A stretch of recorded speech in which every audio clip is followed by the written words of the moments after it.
that energy, that Orion essence, that drill stream of consciousness is being manifested in reality. Because they like to make you think that, that's why I said, breathe half what you see and half of what you hear. Because the unseen is more paramount and present than the seen. So they got trying to fight the unseen with these unseen narratives that are seen through the unseen. Finna start another stream. You already know how I do, man. It's past the 3-hour mark, way past the 3-hour mark. So make sure y'all refresh.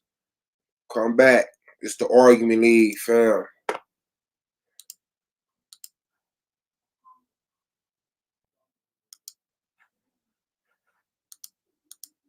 Powers that be that orchestrating these programs for you to look not for them, but look for that they devise to represent these programs.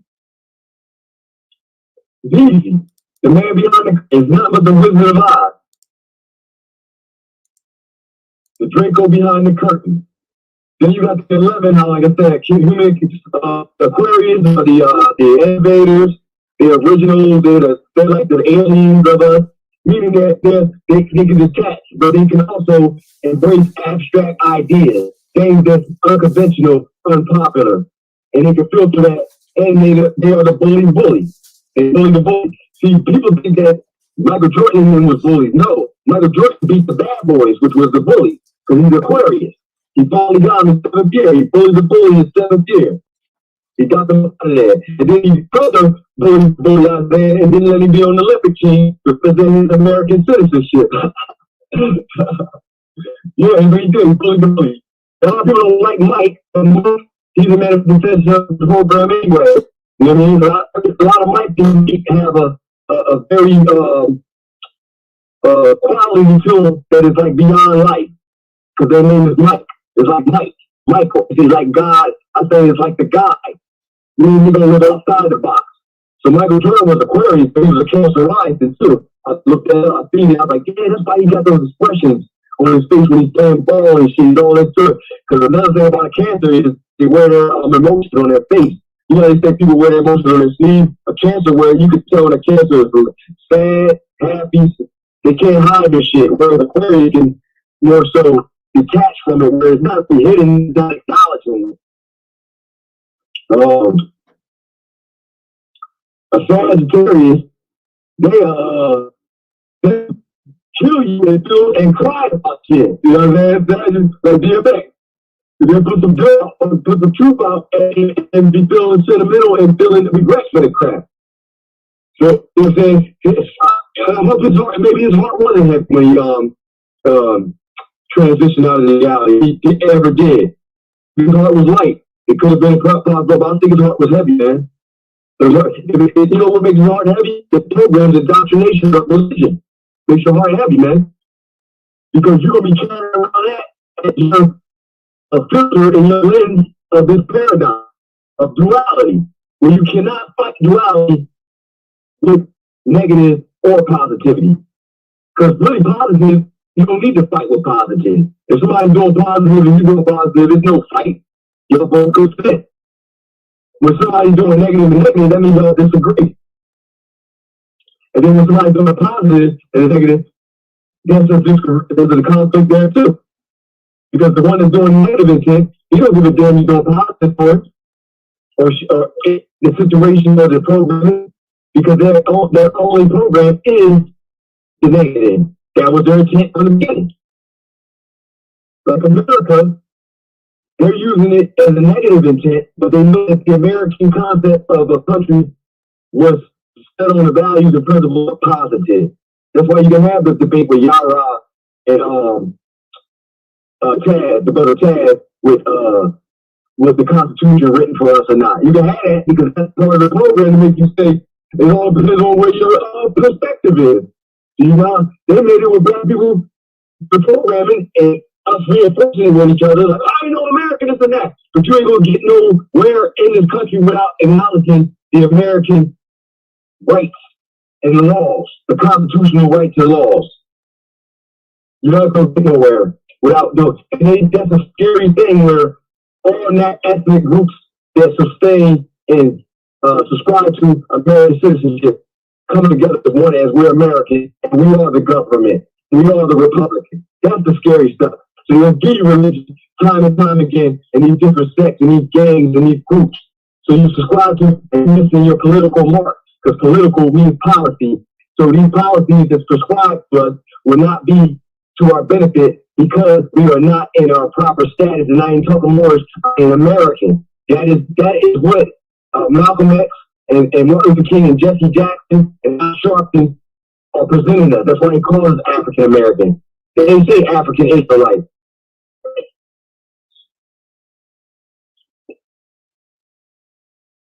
And I did guess I got Domo, Sign, Scorpio, School, Q. Don't matter. I'm a cat. And Chad, I've been guessing his query to his approach. I was thinking, Claim must have a lot of Pisces energy. Just how, because Pisces is a lower nature, or a nature where they know what's going on, and they being cruel to the people that are programmed and trying to reinforce these narratives which are outdated and will not give you the results of a positive or a neutral result. It's going to give you a negative result every time.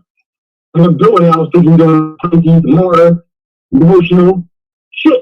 Because Pisces is lower nature, they're going to use emotions against you. They're going to use blackmail, they're going to use what you did to me yesterday program against me. Okay? They're gonna they're gonna use craft on your ass too. But I probably use that craft, if you know what I mean, that negative craft. The craft that is the sleight of hand. Whereas, that's what I said, draconian. When you know that you're not privy to the information, it's Pisces shit. You know, you're not privy to it. And I love Pisces in the higher nature and the middle nature too, when they're in their element. They are the seniors, and the last sign, they are graduates of the zodiac. You got your 12th sign. That's why in 12th grade you graduate high school. You got your martyr sword on your head. Now you're in a square with your soles and your feet on the ground, and your crown is squared. But you don't want your crown squared. You outside that square, but you want your character avatar outside of the square, where you can interact with those squares anytime you want. So that's what the graduation is. The 12th. You don't want your soul, which is you, these influences by not being privy to it, which is not your fault. But overall, you were activated when you hear the truth and you do not be a sucker to yourself and deny it. So that's the shadow work part. When you have those houses activated, you're going in and outside that cage. Going into the cage, that's going to filter your situations you're going, you know what time it is. It's just like knowing, basically just like reading the paper, reading the weather. You know what climate the planet or your paradigm and your plane is in. So you got the forecast. So the craft that these Israelites going to tell you, that's the wicked craft, that's the demon craft, but their craft is the right craft. Astrology ain't talking about putting people in slavery or getting somebody back to this and that. Astrology, really, if you look at astrology, it's actually telling you to be your first house, which is your ego. And you got a name because your name comes with the ego, because you're defined your ego, and you identify your name. Your ego is defined with the name, whatever your name is. That's why you introduce somebody, tell them your name and all that kind of thing. It goes back to your signature, your nature, and that's your zodiac sign, that's your sun. So if you have your action for being American on this paradigm, that's the highest positive outlook or perspective or constitutional program that is empowered and charged by universal law. If you look at American values, right to pursue happiness, right to religion and belief and opinion, all that is neutral as hell. Our forefathers were dealing in history alchemy. Not the forefathers, the Negroes, they got it from the Negro blacks anyway. The program is painting them that way to get a trigger reaction out of you. So you can say, oh man, everybody, why you going on white man shit? You can't tell what it's you. You hear it? Do what others have you had done unto you? Take, you got smacked on the cheek, which really don't mean, I mean, because you ought to, the prevailing stuff anyway, you can whoop somebody's ass. So, because self-defense is neutral. Because it's either kill, you're not going to stand there and let this be killed. That's not what neutrality is.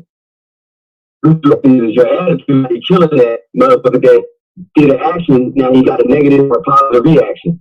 You react positive and walk away, or you can be neutral and put foot to his ass, and go home and turkey sandwich and have some soda like it ain't nothing. So, but you got to know that by you being neutral with him, and that way you can't go back to your paradigm and have the thoughts of sin, guilt, and shame. Because now you have weight on your heart. And your conscience not light as a feather.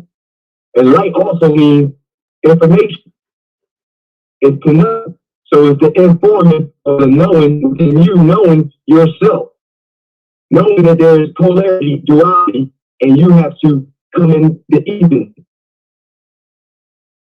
You got to be Eve in this bitch.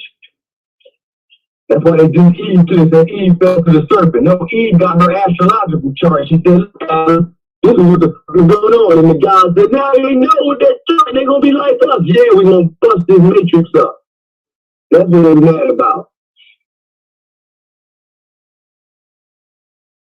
We already know that the greatest psychics and fortune tellers are, that's an aspect. Because it's dealing with the nighttime, the moon. It's dealing with like the unclear. The moon is like unclear. It's unpredictable. Like from every goddamn thing, you can't hide from that personality. That's like the mask of the man. The feminine is like the covert. It's the hidden. So women are naturally inclined to that because discrimination is their survival anyway. That's why I say a woman don't cut her hair, because her hair is like entity, antenna, its frequency is connected with the airwaves of communication. But my woman, she knows that I don't deal with other women. I'll be playing around shit like that, but she wouldn't know it. If you mention it into a woman and she's part of your parents, they know, if a woman knows, if you're not cheating a woman, getting on your ass, most of the time, they know they're just getting a reaction and triggering your program. She's playing because she does 10-year cycles. So she knows what ticks you off and what not, and vice versa. If a nigga's on that woman's trails and saying, hey, she knows this and that. But a man, he can miss it. He can miss that awareness like that because he's so in his expression personality. He's into his eating. So things happen right before his eyes. He's missing it because he's everything at one time. Where the moon shine light on certain aspects of reality. And you gotta pick up those timely fashions and that. For women, that's why they have to sleep in the period. That all goes along with the moon, the time in the mind. The menstrual cycle deals with the moon. So that's where the occult, the witchcraft come in. They're doing these rituals on certain dates. The moon, the month, the time. Like I said, the sun, everything at one time. Just because it seems everything means it's going to come in, you know what I'm saying? At that one time, you know what I'm saying? That's all good, though. That's what the sun sign, that's why I said. My sun sign is Capricorn. I was going to play my Capricorn attributes every moment. And not all the time. I jump to Gemini, I can jump to Virgo, I can jump to Libra. This is what this consciousness plane is about. This is how you charge your energy up for the day-to-day moments. If you're empowered and you understand it, you need a goddamn scripted ass reality. And you have lines in your hands and your feet, which can be read by palm readers. And I'm not saying get your palm. You don't need to read your palm. Your zodiac chart is your palm. Once you know your zodiac chart, you gotta understand your palm. It tell you. When you start researching these aspects and filtering, you'll start seeing what your palm really means and your purpose.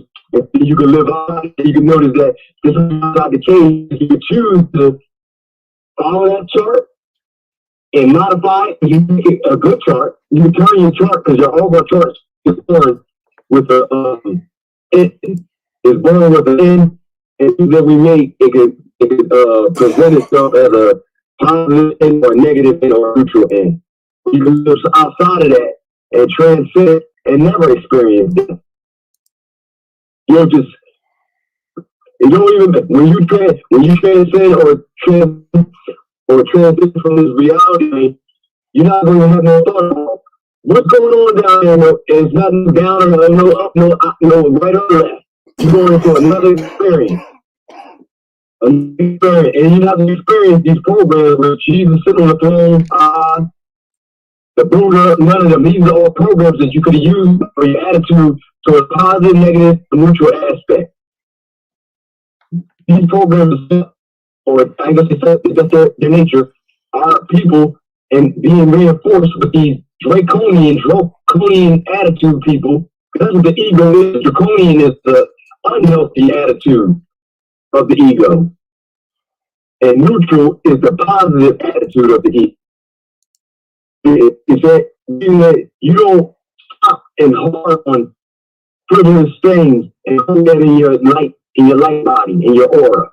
That could bring you down. It can have you weigh down. It's weighing you down heavy. So when you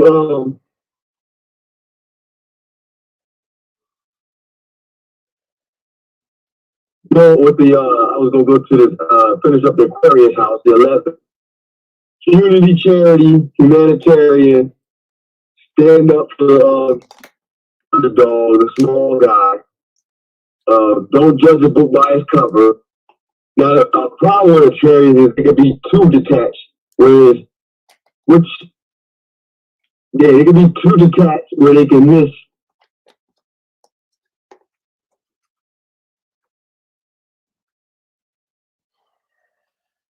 Yeah, because that would be the wrong interpretation. I say they can miss opportunities. Too detached, whereas they can become judgmental. I'll say that. Not Aquarius too, they can become judgmental when they become too detached. So that was Jordan. He was faulted to that when he caught himself. He catched himself because he got that Aquarius. He got that Cancer rising attribute because that's his disposition, his demeanor. That's what most people want to see of you. They don't get your mind until they get into your house. Your house is your home. Your home is your mind too. But if you let people in your home and your mind, then you're going to open up your fifth, sixth, and then certain of your subconscious house. They'll see that. If they in your head, they're only going to get your rising sign, your sun sign, and they're going to get your values. So you got Jordan's values. I don't know the second house where his values is. It's probably Leo in there or something, a king or somewhere like up in there. Yeah. And second house, which is ruled by Taurus, and the king loves me, his wife. Then you got Aries, Mars is the first house, which is Aquarius. So Aquarius rules Aries rules the first house, then you got Aquarius in there. I know his second house, I know his rising house was Cancer. So Jordan go home and cry after if he lose games, he was crying because he got the Cancer rising. So they wear their life on their head. They live in their mind. So it's ruled by the moon too. So when Jordan, that's why Jordan, after all said and done, he's like, I don't hate none of them guys. And they can't understand it because the way competition was with that Aquarius. Being the best in the game and performing to the highest frequency and potential. Jordan and them, once they sell their souls, they know what's up. That's why they got to play the duality game or their chart will be up, meaning that they're going to get them out of chart. They all got a day and a number. But if they go against the oath, their days can be moved up quicker. He has a number where they already know when they're going to die. He probably already know it because they'll show him in the dream. He'll see the numbers all around him and shit. He'll know. His soul will know. His soul chart is changed up, but they'll remind me because they still want that loose off of him too. Feeling that's why his eyes look like these. I love Jordan. That's the favorite player. I love it. I love what he did everything, but he just chart up. You know what I'm saying? So not by him giving his chart up, there's his chart in his heart. But he still got the activation of his chart, because when you sell your chart, the archons activate his chart and use it and put him in situations where he has to, either he's by his heart is overweighed down by his choices, to make bad choices, or he's going to choose positive and still get negative every time. So he tells Isaiah, like, yo, you did hit on me back in the day, blah, blah, blah. His heart is still way down with Thomas. He tells Isaiah, you still hated on me back in the day, but he's still trying to also reconcile with, like, this honor that you hated on me. But Isaiah, in his age way, which I love Isaiah too, is looking like the bigger man. He's taking a high road, but he's still getting shots. Like, look, we beat you all through the 80s. And in the 90s, just because we ignored y'all when y'all won the Eastern Conference, y'all, the first time y'all beat us to go to the NBA Finals, we didn't acknowledge y'all and we walked off the court. All of the whole team in there, right? Jordan took that personal and got it where Isaiah couldn't come on the 1992 Olympic American Dream Team. So he couldn't get his gold medal that year. I think Isaiah might have, no, they didn't play 84, they used the college. In 88, they used the college. 92, they used the professional American citizen, which that's our right program to get the most benefits that you get positivity in society. Isaiah, it's kind of, he's big, it's kind of civic, but has a right because Jordan's heart is still ahead for that. So Isaiah is using neutral and negative triggering. Like, he's really wild because I go lie. He can't attack Jordan straight up because of accolades, but he can go at Scotty. He's like, fuck Scott. He's like, Scott, tell me what Scotty to say that I should be on the team. Because Jordan never come out of his mouth personally and say, well, it's up to me. It's really a political thing. He's like trying to make it that way. But we already know Jordan is lying about that. He's not being genuine where he's saying, if I live on the team, I'm not. He's saying that's basically what it was. And the overseers was like, yep, we're not going to allow Isaiah on the team. So it's a lot of like that. This is the feminine aspect where you're being passive aggressive. That's what they're doing to each other. Where they can just squash it or make commercials together, positive commercials, and make light of that situation back then and walk into the sunset. Jordan and Isaiah, which they could do. You know, the torch are sold. So it's all up to the archives that they want y'all to have that positive program. Or me telling this to you right now, and you visualize what I'm saying, and you know that's what they ought to do, and you neutralize it, and understand that's the positive aspect they can handle that situation.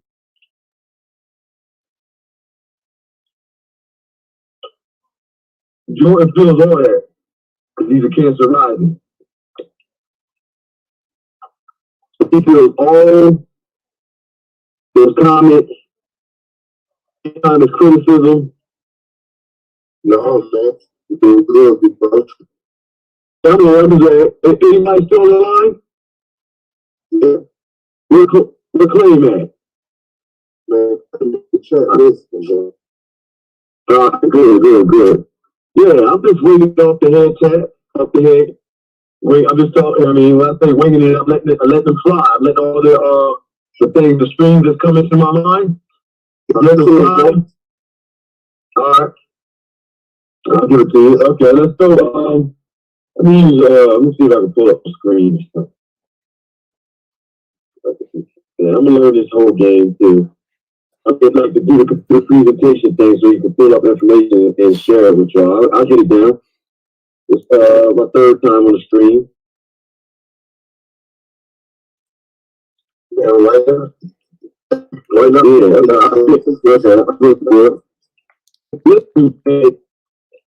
true science in astrology and astronomy, man, because we already know that our ancestors was going by the stars. Before any God or deity, they were dealing with the stars. And then those stars manifested down here as the entities, different constellation systems with their own agendas and programs according to duality and polarity. And they maximize that shit and they can have it so cycled out where you never get back to the plane of neutrality where you already having accomplished these programs, and they already knew the outcome of each one. Like it's called in dialectic. Like I said, the truth is in sight. Antithesis, synthesis, or thesis, or control conflict, or control outcome. Which the antithesis is sort of the antagonist, I believe, and the synthesis is the protagonist, something like that, and the thesis is the narrative, which you could put it in that paradigm. It's three basically is like a opposing force, a positive, and a neutral. So you got opposite, opposing. Do you want to oppose up? So you want to have a. That's why our brains have the left and right. And Solomon and the river of Jordan that represents the origin of the mind. But these niggas see that science that behind that, they want to give you duality with it. And mind merging doesn't fit in in masculine alchemy, doesn't have duality. Yeah, but they tell you, they don't have God telling you that it's, you're my wife and I'm your husband. They're talking to men. So it's like, it's a game. Now, the person with that program is with no type of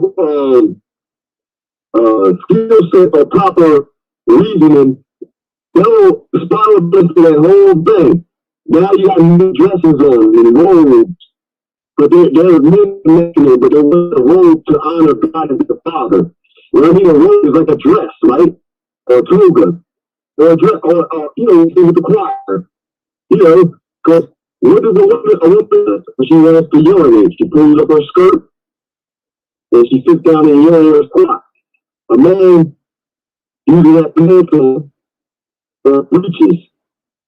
Now I understand what the originally were pants and breeches, wherever they want to say with these programs. What I'm saying design is the feelings in the man putting these skirts on, or these they call them regalia, but they're feminine because the principle of God is trying to show you the alchemy that is given to you in a duality aspect.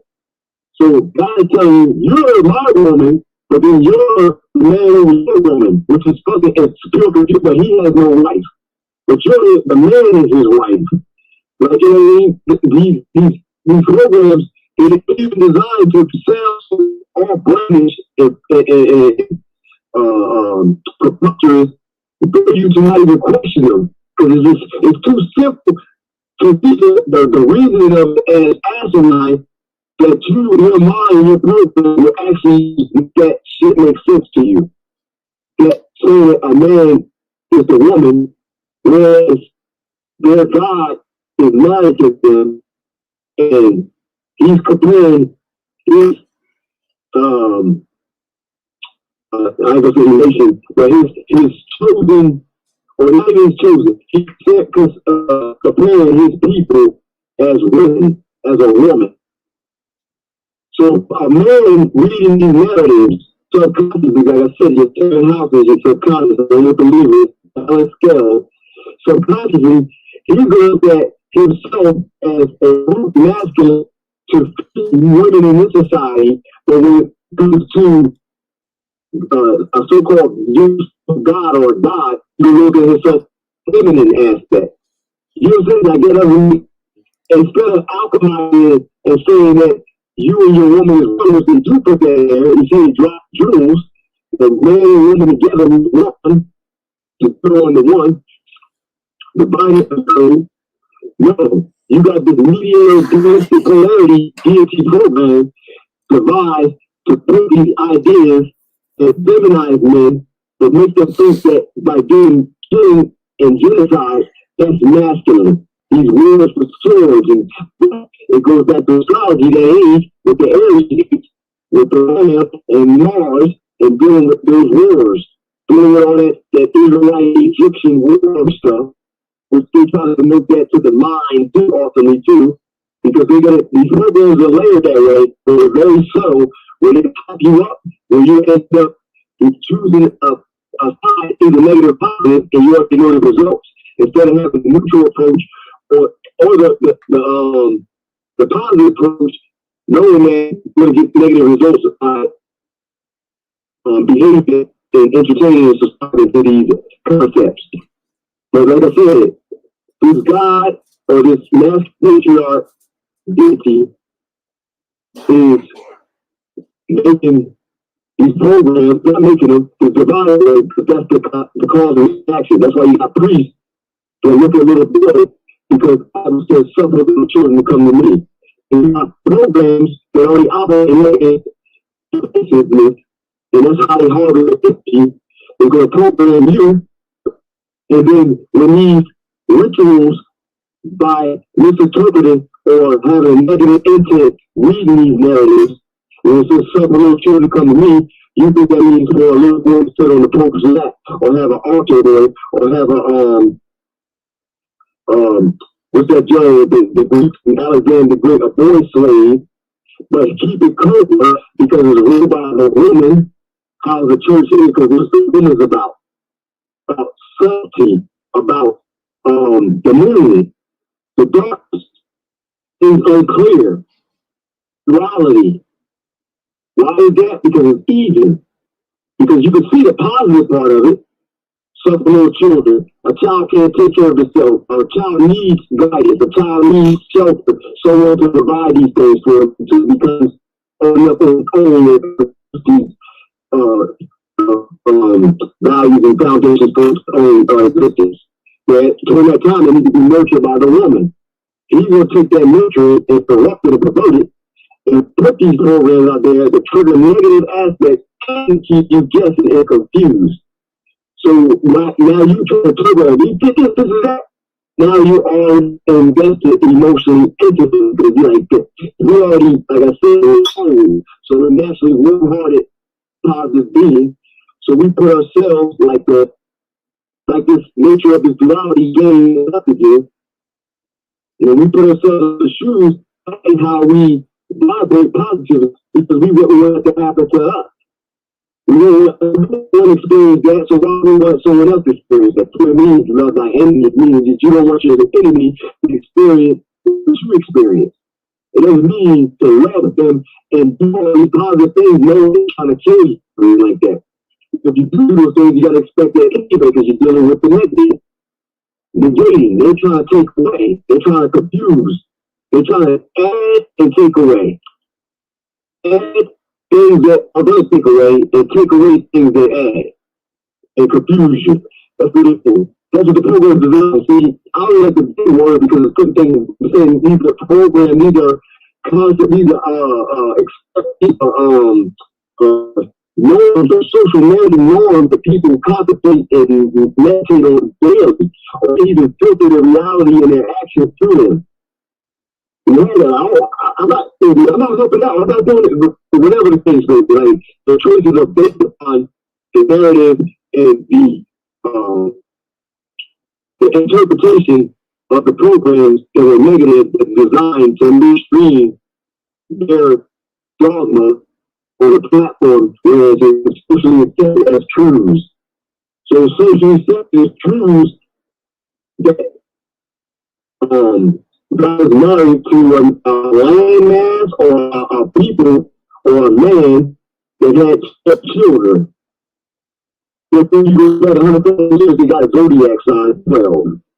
But these 5 years or so, supposedly, there's 12 tribes and it's a family on the earth. No, the tribes is you, the stars, manifesting and choosing to express yourself as a sun, wherever the sun was when you was born, where the moon was at when you was born, and there was 9 other planets, what constellations there was at when you was born. And these 12 constellations, where those 9 planets were, those 12 constellations represent the 12 aspects of reality. Which is your personality, your values, your communication, your intelligence, your home life, which is your private life, your home where it's ruled by the moon, meaning like your subline, meaning it's the main part of you, which is the full house is manifested in the outward consciousness, but it represents going into the self as it complements Libra. That's the final, that's where the subconscious ends and the subconscious begins with the 7th house, with the Maya and the set and the scales. The balance. Now we're dealing with the sub, saying like now you have all these attributes in the conscious, you ego, and you understand that you was healthy.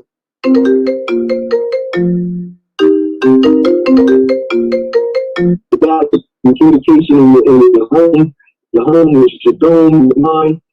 And you got your crown on, you got your halo rocking, and you get to that sixth house, your routine, your health, and then you're applying aspects, and you're reflecting and contemplating. That's all conscious now. Now, when you get the seventh, is subconscious, is do you really digest it? It's going to be shot like me when you in your home. Because we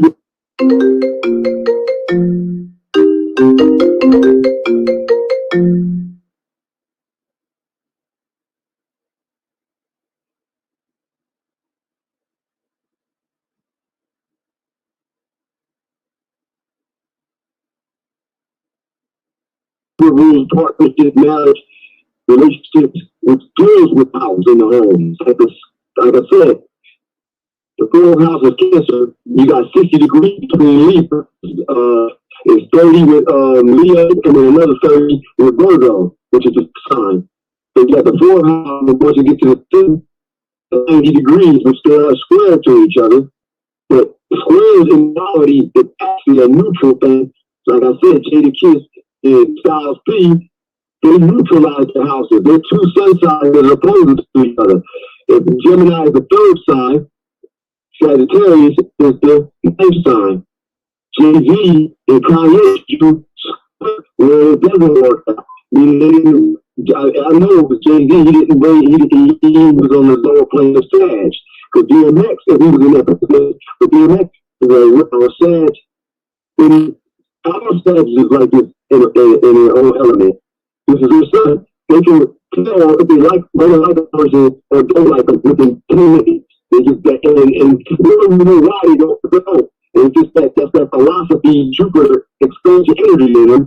Meaning they can't absorb your optimism. It's something that is not DMX didn't really deal with Kanye like that, but he didn't talk shit about it like that. But when Jigga was dealing with Kanye, they put in jail and make hits. The Styles P, they have been together since 1994, 95, 93, really. 93 to 96.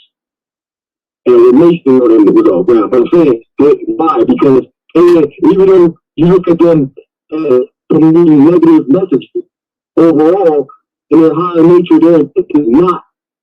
They're actually showing you about the results of choosing bad choices. That's what you go and it's just like because that's what we are. We're all creators. We're not here as creating reality, realities within reality. It's all if you want to create a reality that's positive or neutral, or if there are no side effects of negativity. Meaning that if you go produce a positive reality, the one that you're acting with or a situation you're in, it has to be a positive platform, or a positive interaction, or positive people, or positive attitude. A positive attitude, a positive attitude. A negative attitude, a positive attitude, you're going to get conflict. Negative attitude, a negative attitude, you're going to get conflict. And it's all cool if you can neutralize it, meaning like a debate. A debate, the main thing with a debate is coming up with your arguments and your division, you take it away from there. But if you could build back up and neutralize it, it don't got to be the person you're debating, it's the public sphere and how they perceive it. And then everyone in the debate in this platform or any debate is the neutralization winning the argument. Even they can come to an even point where the person is saying their stance more than the other. And that's neutralizing when you're doing that. With the male females, alchemy both at the same time. But they want to present their values and their principles and pass along as they're positive when they're not, and they're always getting negative. There's been the times when people ask religion, like, so what's going to happen to this? So they always give you that ending, like, it's going to be heaven forever. That's a dismissive. It's not even neutral. It's really negative because you're taking away because that is just an easy way to program someone where their trigger is they won't ask no questions. You know what I mean? That's no question in the Bible. It says, if we're home, we have ever forever in the end. You can choose that right now. You can choose that. Also think about choose an attitude And we talk about like, you know, I'm just saying, you know that, you know how these triggers work. You understand that if I react this way, I'm going to get that. That's why when me and Clay was interacting, I cried and ceased for a moment. And periods of time too, and sometimes I talk over it. We don't do that because I already know the action I'm going to get out of the game. Like I already know how to slow brain. So that's like that. Just put it in. And at the end of the day, when he don't make me shit, at the end of the day, he can say vice versa. And you know, it's all good until when you understand Yahweh being a program deity, you're turning men to women. You're calling you as women. Like, could Muhammad Ali, Holyfield, or who's the most ruthless boxer, get in the ring or combat and say I'm a woman, and you're a woman? And I'm not saying that. I'm saying it as an essence, in an element of existence of this being to be expressing himself as a deity, woman or lady. That's total mind fucking. I don't care what you say in Hebrew. And that's Astamak. If you say in Arabic and saying that a man is a deity's wife, you are demonizing, you are also neutralizing him, you're putting him in a negative stance because you're taking away his true nature and essence. The same thing with a woman. It's like saying a woman in the Bible. It's the man. That was the man that took over his two tights and took them down. The woman will be offended because you know a man. Now, you put it on the aspect of the family jewels and the penis and the testicles being on outward appearance. Because as opposed, we have the man has his genitals or her protective order is outwardly. Going back to the sun. And the woman's genitalia, reproductive organs are remotely inwardly. The cervix, the uterus. And you have the clitoris and everything hanging on the outside to remind you of the man, you know what I'm saying? Because she has the less expression or magnitude of those organs. So it's in a smaller form. You know what I'm saying? Like that. But the clitoris is a small penis also. But her organs or ovaries or the testicles are inwardly of her.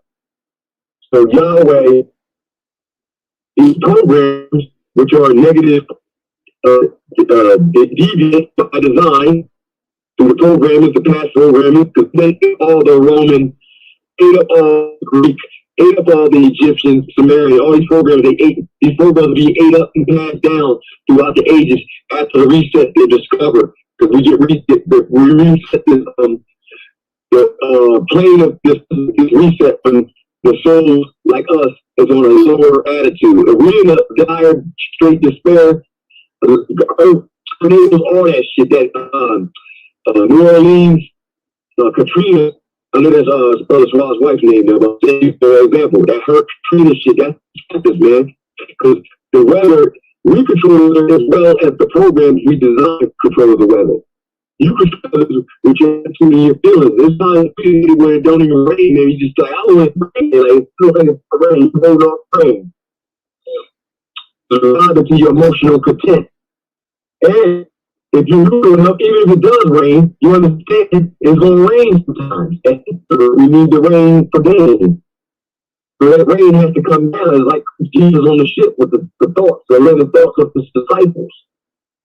With the 12, whatever, the 12 aspects of reality. And he comes up with a storm. He was letting the negative storm come and alter his sleep and his calmness. So he neutralized that storm in those thoughts. Whereas he had the disciples, they represented his thoughts. Master, look at this storm, you here sleep. No, you will start, look, I ain't going to entertain this. Well, such and such coming home tomorrow. Or this is going to happen next week. And then you going to be like, little shit, man. You know what I'm saying? We say, take my father tomorrow. Tomorrow take care of itself. Sufficient of the day. And evil thereof. You know what I'm saying? We left these passages behind for us to remind us how you're supposed to have that. I'm not saying not to reflect But when you do reflect, you don't charge yesterday like that shit is right now.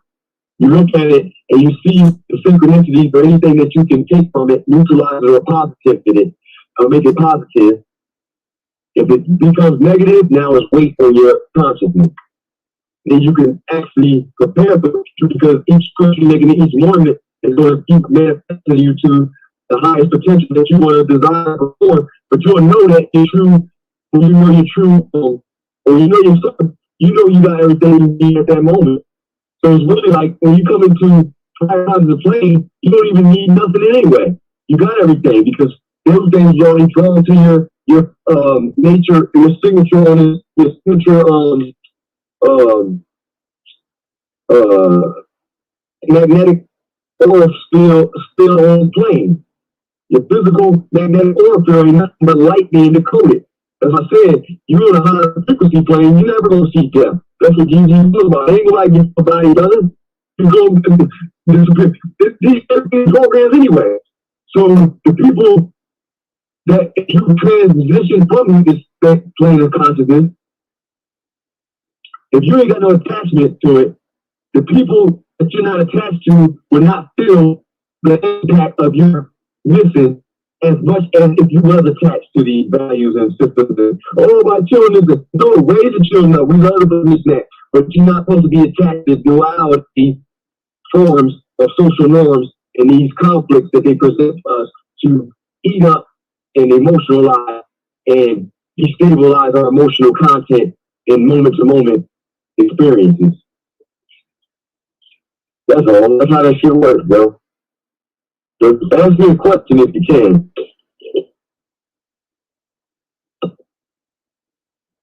Hello? Yeah. Ask you a question if you can. Is this a brother? No, this one. Yeah, I mean, you want to ask me anything about like astrology or give me your take, like, yeah, I'm a judge this. Because I'm very busy right now, and I really didn't believe in this stuff. But I'll ask you this. What's the benefits of planning childhood? Like planning when you don't have kids? Yeah, like, is it a such thing as that? Like, I plan on having a Capricorn, I plan on having a Sagittarius. Or is it some type of correlation to when your child is conceived?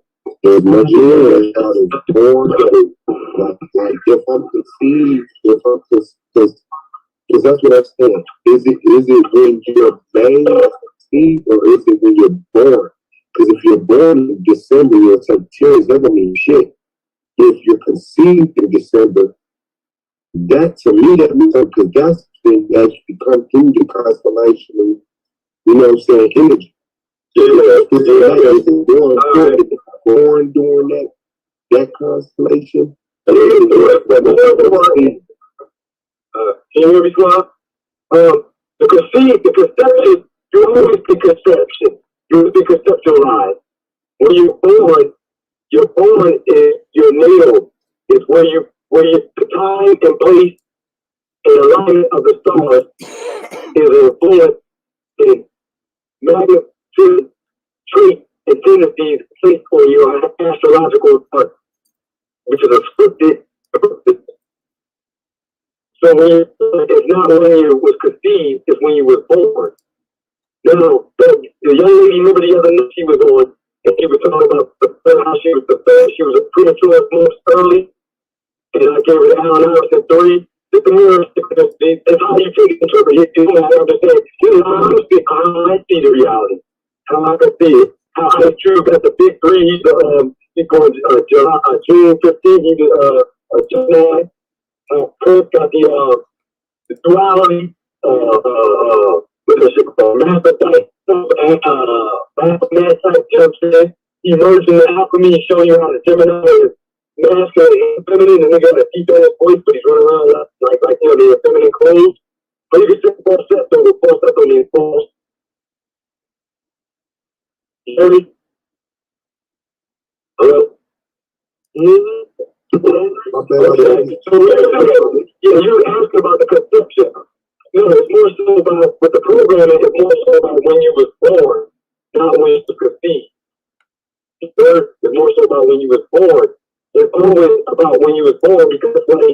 to look at your work because now you can.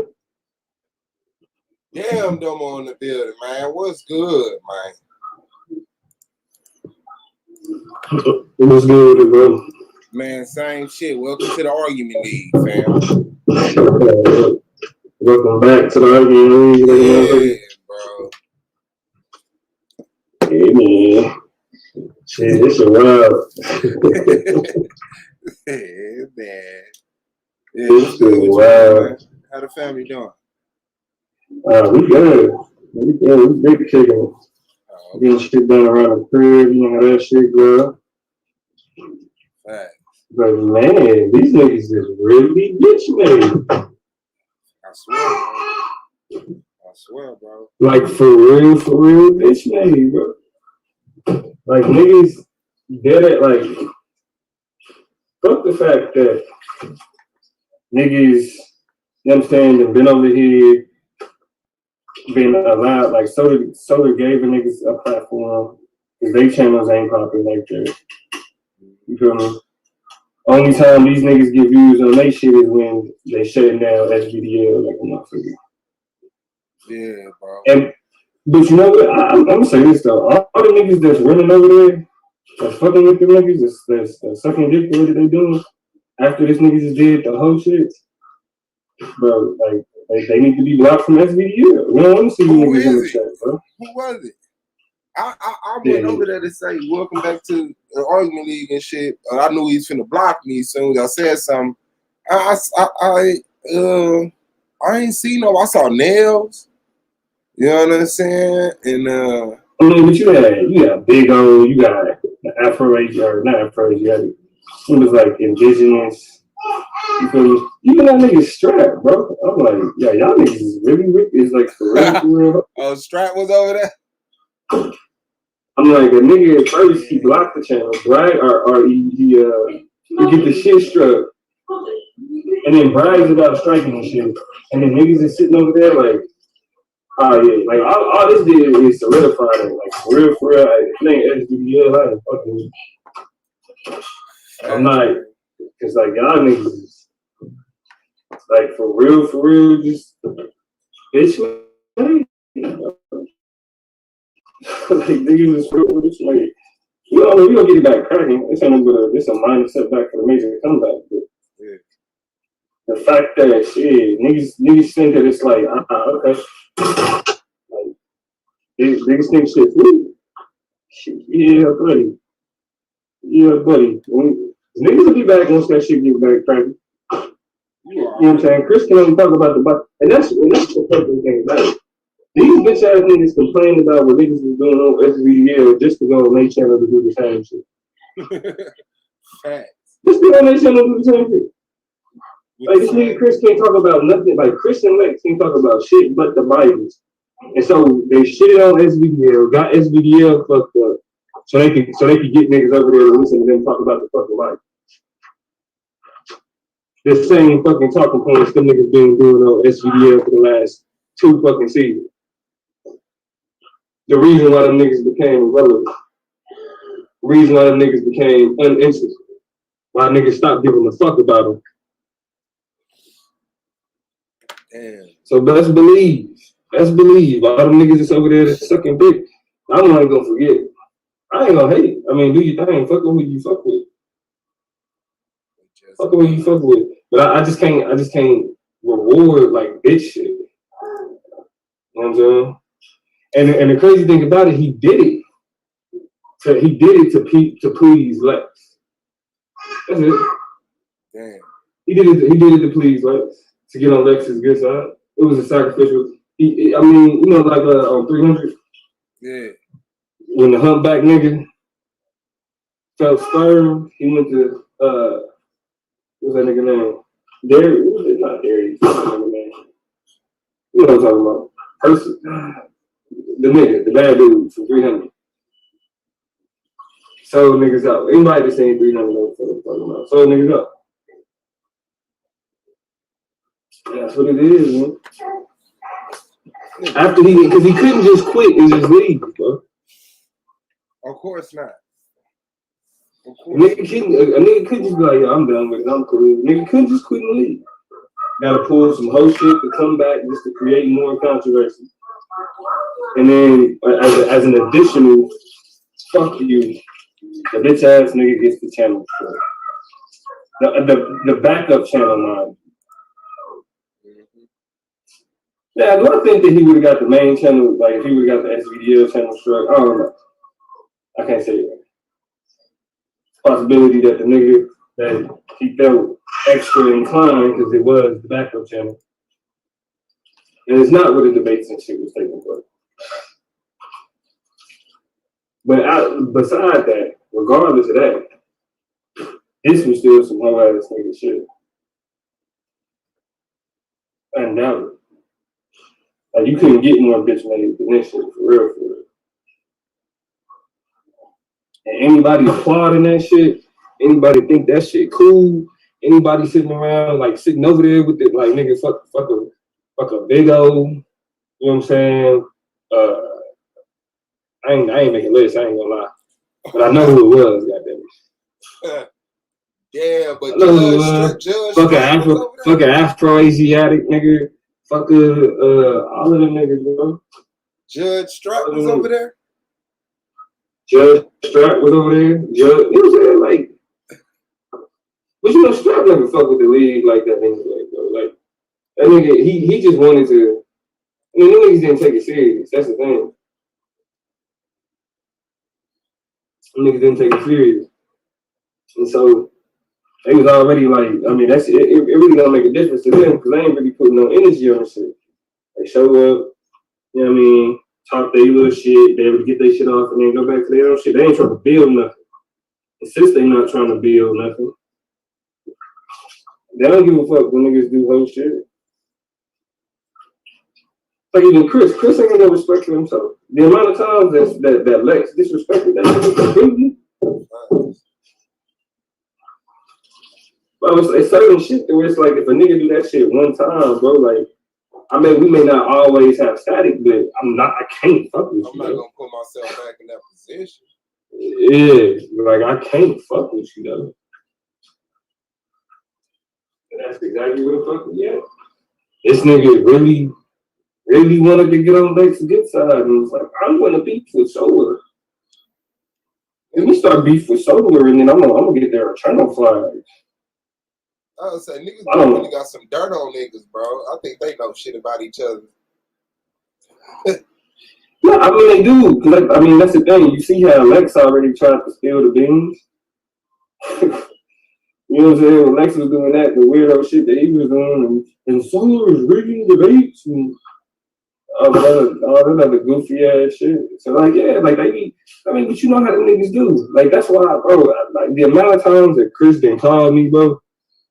And I'd have just been like, oh yeah, you know, whatever. Or I just didn't answer the phone because it was like, do I feel like being like fucking with a fake nigga right now?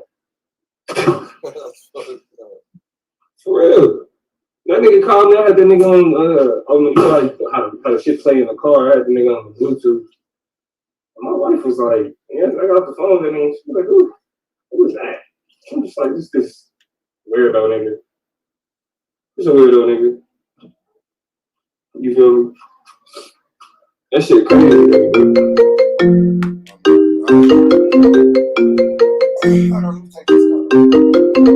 Yeah, man.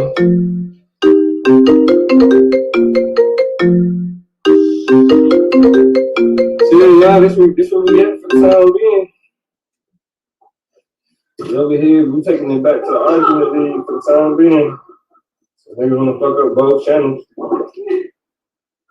This niggas can't be the, you know what I'm saying, can't be the face of shit. Niggas ain't kissing their ass. Ah, shit. That's where we at. Did you put a post on the what's the name? Yeah, I put a community post. Yeah. Hell yeah. Hey, so you know you should put one every time you go live on this. Okay. Put a community post up that we live and just put the link. For sure. Hold on. You know what I'm saying? So niggas will still see when niggas is live. Shit. You She really tell. No, I was trying to answer. It just was stuck on. She really tell Solar to go ahead and give you the television joint, so you can put it. So I mean, you don't need to go live on the television joint, but you can post put a community post saying when you live over here. Yeah, yeah, that's good advice. I'm gonna do that. I did it. I'm gonna make a post every time I go live. Make sure I know. But I can only post it on the. But it'd be better if you could put it on the the main channel. Yeah, I already know. Yeah, I've been meaning to like get in touch with niggas. Mom, I fucking broke my phone screen, and I've been bullshitting on getting my new phone ordered like a motherfucker. And of course, soon as going through all the bullshit, you know what I'm saying, with all the stupid shit popping off, that's when my shit. Nigga ain't got no phone. Nigga ain't got no phone. Yeah, you got anybody number, man. Send them the link to the YouTube number. I ain't got nobody number, but yo shit, dog. So that's it, bro. And that bitch ass nigga was like, keep it a buck. I didn't even say that nigga number on my phone, bro. I just knew when I saw a Florida number. Oh, it was that nigga. I ain't got that nigga number saved on my phone. That's crazy. Yeah, I had that nigga number. I called that nigga when he struck the channel. That motherfucker, I'll pick it up. Ho, I hung up. I called back. He goes, bitch. Hung up again. You called that nigga for real? Yeah, I called. Hell yeah. I'm like, bro, you just struck the channel, my nigga. Like, bro, go on, take that shit off, fam. Like, real talk, you made a whole fucking video talking shit about us, bro. Like, what the fuck? You a setup ass nigga. The nigga go live on you, then you go live on him. He strike your shit. Like, that shit crazy, bro. That's what I say. When fighting with hoes, you gotta do hoe shit. When fighting with hoes, you gotta do hoe shit. That's why I don't even get into it with bitches and hoes. Cause I'm not even finna be doing no bitch and no hoe shit. They not gonna fight you for real like no man. They not gonna handle it like no man. They not gonna, you know what I'm saying, talk it out like a man. They gonna do bitch shit. And then once they, I don't know what the fuck happens in their mind, but after they do so much negative and horrible shit, something happens. And then they act like they recognize that shit was wrong and they should have knew that from the beginning and shit. And they sorry and all this shit. No, bro. But you got anonymous number? Yeah, he was in here. Yeah, man, we gotta get niggas over here, you know what I'm saying, regardless of the people that show up once they start seeing niggas is over here. Yeah. He was over here. You know what I'm saying? How long does the community guideline, or how long does the copyright strike keep niggas out of the line? Some weeks. You said some weeks? Yeah. Yeah, like a couple weeks. Let's see, when we supposed to be getting the SVL shit back? Couple days, few days, like 29th. So we just got a couple, you know what I'm saying? We got a couple days. We kick it over here for a little bit. Argument League days. Hell yeah. Hell yeah. Yeah, man. That shit's crazy, though, bro. I knew it. You know what I'm saying? When I came back looking for the live, I was doing some shit. And I came back looking for the live. The motherfucker said, this video has been removed. I'm like, hold up. Damn. Nigga, I go to the YouTube streets page. That shit say copyright strike. Chris Harris. Oh my life. And motherfucking Astro, like, they over there acting like they don't know who did it. Like, the shit say Chris MVP Harris. And you only call yourself MVP because it's on the Debate League. I want you to know that, right? Like, bro, the only reason, bro. We named you, nigga. The only reason that anybody actually started to give a fuck about you, nigga, is really you was just known as a nigga that bitch a lot on YouTube. Yeah. Facts. Yeah, that's that. But I feel what you're saying though, in terms of like not like fighting with bitch ass niggas, bro. That's why when that nigga would do all that shit, when he would do all that shit talking, you know what I'm saying? Because really, his real issue is that I don't respect the nigga. And he knew that. He wanted my respect. Yeah. That nigga called me after my, like, because he over there, you know how he kissing Lex ass now. But he called me after my debate with Lex. His pops, I guess he showed his pops my debate with Lex, and his pops is a fan, nigga. That nigga called me to tell me that his pops thought I was dope. Damn. Nigga. That type of shit, nigga. But he a yes man, bro. He want to be liked. Him and T Duck both. That's why that shit was so weird, nigga. Both the niggas want to be liked and be cool and be respected and all of that other shit. Yeah, that's yes man, bro. And then bro, I also blame niggas like Consu who encourage that shit. Baby this nigga. You feel me? Because listen, I mean, you can't say what niggas talked about behind the scenes, but nigga, in terms of like how he treated the way that like that nigga acted like a bitch all the time on the channel.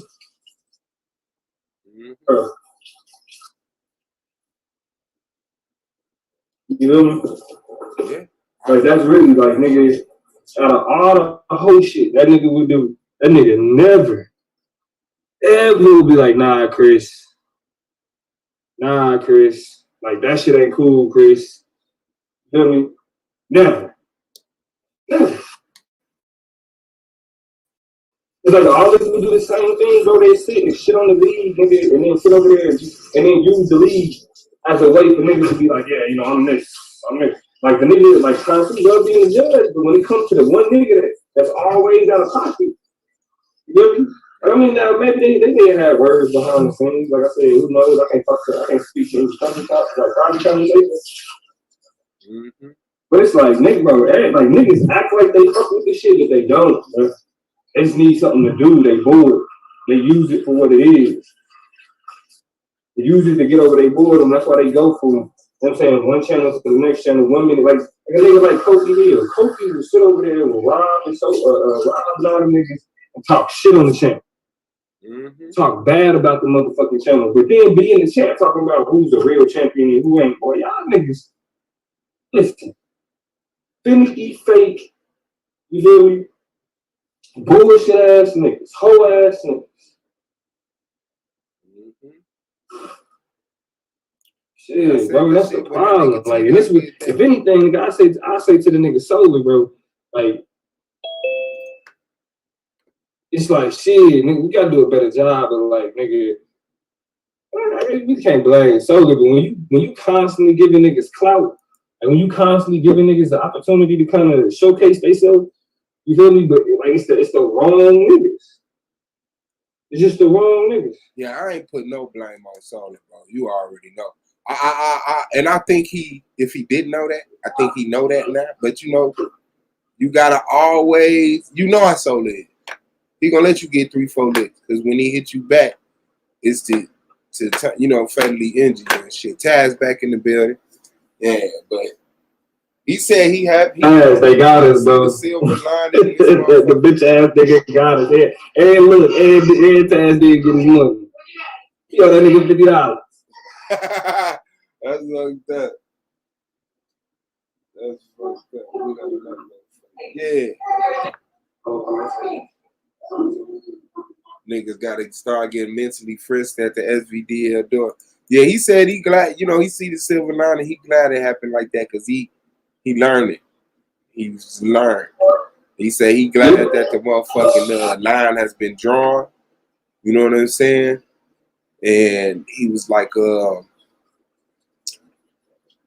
he gotta admit he started it. And when he started it, he knew this could potentially happen. You know what I'm saying? But still, he glad he saw what he saw during this experience. And it's just gonna make the circle strong in the team. So yeah, bro. Like I mean, what telling the niggas anyway is we gotta get the niggas who only around just to hear niggas rant and talk shit about niggas, bro. Gotta get them niggas out of here. The fuck out of here. Gotta get them niggas out of here. Them niggas like we gotta get in like they can't be like this can't be the place for that. I mean, you wanna hear them niggas rant and all that other shit, niggas go to them niggas channel. Feel me? Like, it gotta be like niggas is really over here because they like give a fuck about the debate. Like, I mean, personality versus and all that shit is cool because you know, like niggas kind of got like, I mean, it's a competitive space over here and all of that shit. Well, I'm gonna be honest with you, bro. These niggas be nobodies acting like they somebody outside of here. Like nigga, you ain't no MVP outside of SVDL, nigga. You just Chris Harris. You know what I'm saying? I'm just on some real shit. You know what I'm saying? I went through and breathed through the nigga page, and nobody fuck with that nigga like that. And so the level of respect you got here, I feel like niggas be misusing it. Because niggas respect you, niggas look at your acumen, they look at what you was able to accomplish in the league and whatnot, so they respect that. But then you take that outside of here and forget, though, you still just a man, my nigga. Ain't nobody gonna kiss your ass or none of that. And I feel like that's one of the big problems is like, you know, niggas don't respect other men for what we are. Yeah, we here, and I respect you on a competitive edge. But once you start acting like a little bitch, and I feel like it ain't about competition no more, you just, you know what I'm saying, you just here to kind of stun on niggas and look down on niggas and put niggas down. I'm gonna treat you that way. You know what I'm saying? It's not gonna be no levels of respect or none of that. So, what's good though, Domo? Swan? Man, you I'm keeping the plug. Part of it's Taz's fault. Part of it was Taz's fault.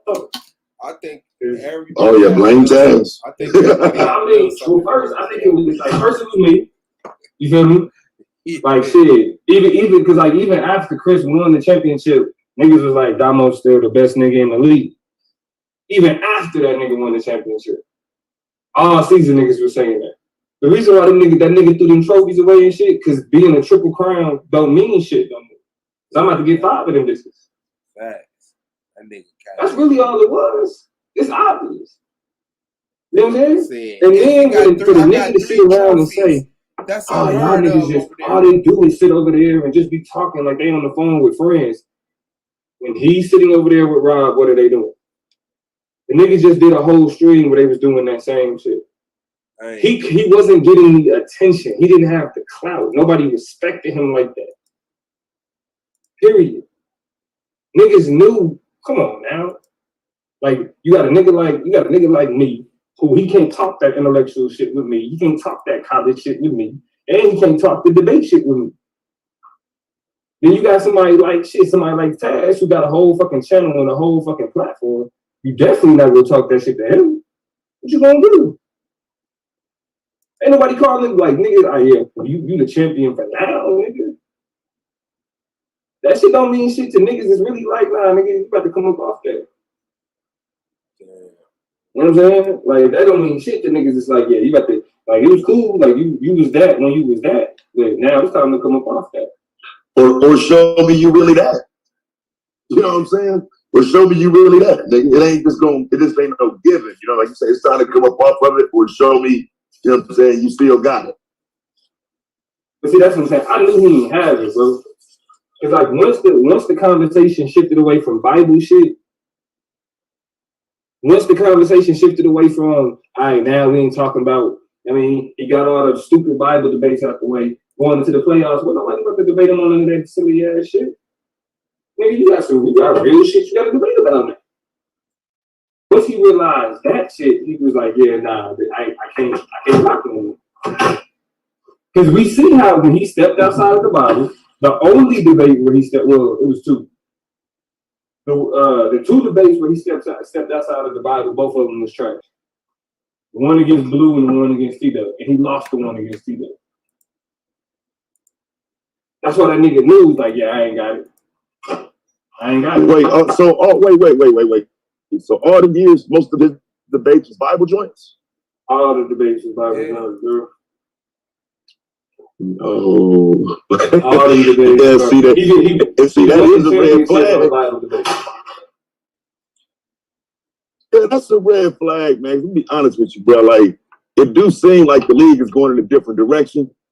And if y'all remember, one of my first conversations was, is that all y'all debate is the Bible? I mean, do y'all do more than church shit? Like, you know what I'm saying? Is this more than religion? And I think that's how we got to the LeBron and Jordan debate. You know what I'm saying? Just doing different shit. I think niggas see that shit coming down the pipe, and if they only know that Bible, I wouldn't be surprised if that's why he ran on up. Yeah, that you know what I'm saying? Because niggas doing more debates than just that same old shit. And if you did a whole 2 seasons of Bible debates, yeah, bro, it's over that shit. Yeah, bro. Like, nigga, I'm telling you, that's really what it was. Like, past, like Lex was doing the same shit, bro. Then, like, season 1, season 2, you had Old Testament versus New Testament in season 1. That's what damn near all the debates was. And then you had in season 2, it was Dark Side versus the Yahweh War Machine. So niggas trying to tear down the Bible versus niggas that stand by the Bible. Those was the 2 narratives, season 1 and season 2. Season 3, it wasn't like niggas wasn't on that. It was done. It was over with. Niggas was past that. But of course, the niggas that was still on that shit though still tried to be on that shit. So like, remember his claim to fame was he beat Anonymous. What did he beat Anonymous on? The fucking Exodus Bible debate. Nigga, as soon as he debated outside of because his first debate outside the Bible was he debated means of production with Blue. And even though he barely beat Blue, everybody was like, yeah, that wasn't it, Chris. Matter of fact, that nigga called me and asked me for pointers, bro. That's what I'm saying. I'm not the type of nigga to be like, man, that nigga, he called me. But yeah, after that debate with Blue, bro, me and that nigga talked for like 45 minutes. And I'll be like, bro, this is how you make that argument. This is how you say what you need to say, because you ain't doing it right. And then he the type of nigga that'll lie and say, I'll be looking for pointers from him. Because he anonymously texts me some shit. Like, nigga, don't nobody call your ass for no fucking information, dummy. Yeah, bro. That nigga, you don't know about. That nigga called me, though. That shit crazy. That nigga was consistent, but you ain't got no competition over here. Like, you can text, you keep sneak dissing, bro. Like, you can keep sneak dissing because you're not going to say my name. You can keep saying them guys over there, but you're not going to say, dog, you ain't that stupid. Hey, I fuck with you, Domo, but one thing you can take to the bank, nigga, I will never call your motherfucking ass for no pointers, nigga. And it ain't even nothing but, bro, I'm gonna call the next motherfucker on the ranking list, bro. I am not calling the number 1 nigga for debate pointers, bro. Get the fuck out of here, bro. Especially if I'm number 2. How about life? The fuck? Send your ass right down the goddamn. Hold on, but Taz, though, another thing that you're going to do is you're going to be like, well, shit, that's the number 1 nigga. I want to debate the number 1 nigga, right? I want to debate the nigga that everybody says is the best, right? Never happened. Yeah, you know, I came through the door on that. Like, oh, y'all still don't want the best for shit. Well, I got to be lined up for him. Oh, okay, we ain't going to do it. What about Chris? All right, well, who next? Give me somebody. Give me somebody word. So, yeah, I know what you're saying, because that's kind of one of the things I was wondering about, like, why 1 and 2 don't battle? Why 1 and 3 and 2 and 3 and 1 and 4? Like, the top tier don't battle the top tier, and the bottom tier battle the bottom tier. It just ain't never seemed like that. It seemed like the top tier be beating up the bottom tier.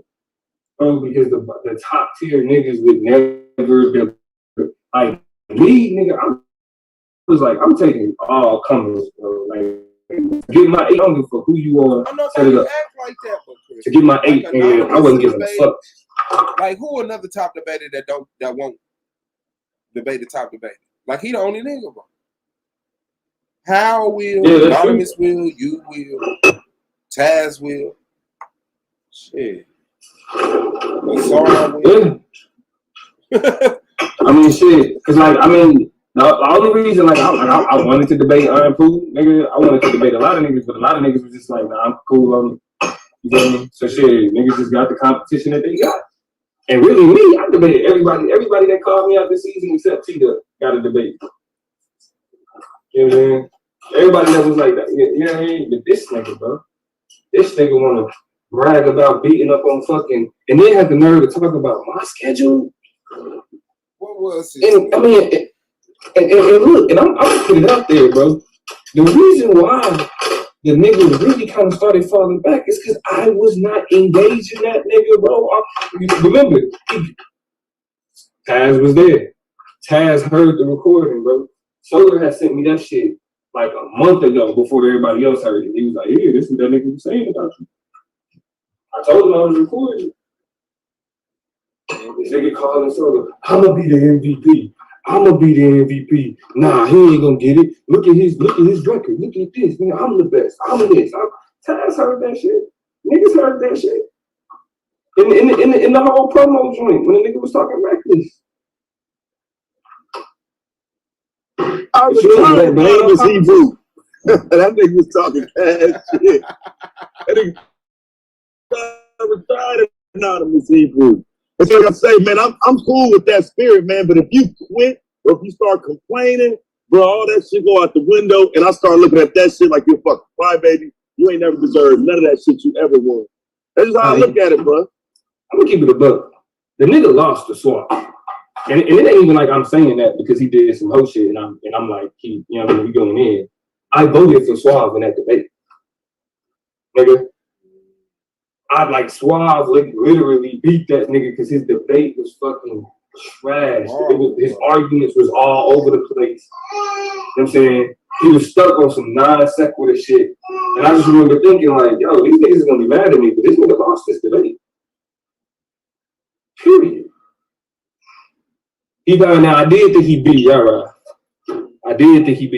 But like nigga, it's like when that debate against Suave, nigga, he should have been done. That shit, he should have been out of there. But this is what I mean, though. Niggas let niggas like that, like because how they act on the channel, because them niggas been around, niggas be sitting up there like, you know, giving them a little bit of extra, like, well, it is Chris Harris and that is Suave. Like that's the only reason that nigga got through. Like, I mean, listen, as much as we talk about the fucking judges system, let's believe, do I think it's perfect? Far from it. But you gotta go through, you gotta be able to take your bumps and your lumps to be able to kind of build it and make the judging system better. Because it's the second time that a nigga who just run his mouth on the channel ended up being a champ based on the fact that they just run their mouth on the channel. That's for real. That's crazy. That sounds crazy put together like that. Yeah, like, I'm just being for real. And look, and I don't know if that's for real Lex in the building, but Lex, you got your blood sacrifice. You can accept them into the fold now. Your boy gave you, he sold his soul so he could be on the dark side. Crazy shit. That nigga believe in the Bible, man. Bro. That nigga believe in whatever. That nigga believe in whatever somebody would be like. That nigga called them trophies. That's what he believes.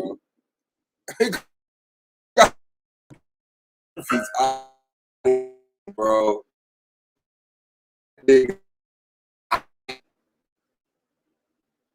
I said, damn, niggas really? He called them idols to be extra, bro. He wasn't really saying that. He just said that shit by himself in his house alone, bro. He just said that shit by himself in that motherfucking house alone. And anything I love, y'all go dead the fuck around for my channel, bro. I ain't even gonna hold you up. Get your lame ass the fuck on. Y'all some setup niggas, bro. Y'all some setup niggas. Fuck y'all.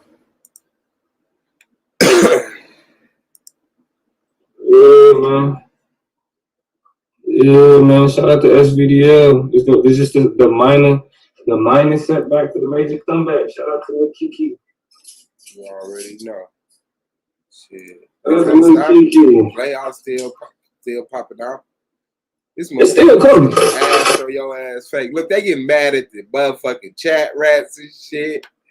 Astro, your ass fake. Hey, shout out to Astro, man. Yeah, get your mark ass off my motherfucking channel. And change your name because the only reason you MVP is because it's all of in the debate league. I hope you know that. Goofy. Yeah, he gonna realize it, dog. All these niggas do the same shit.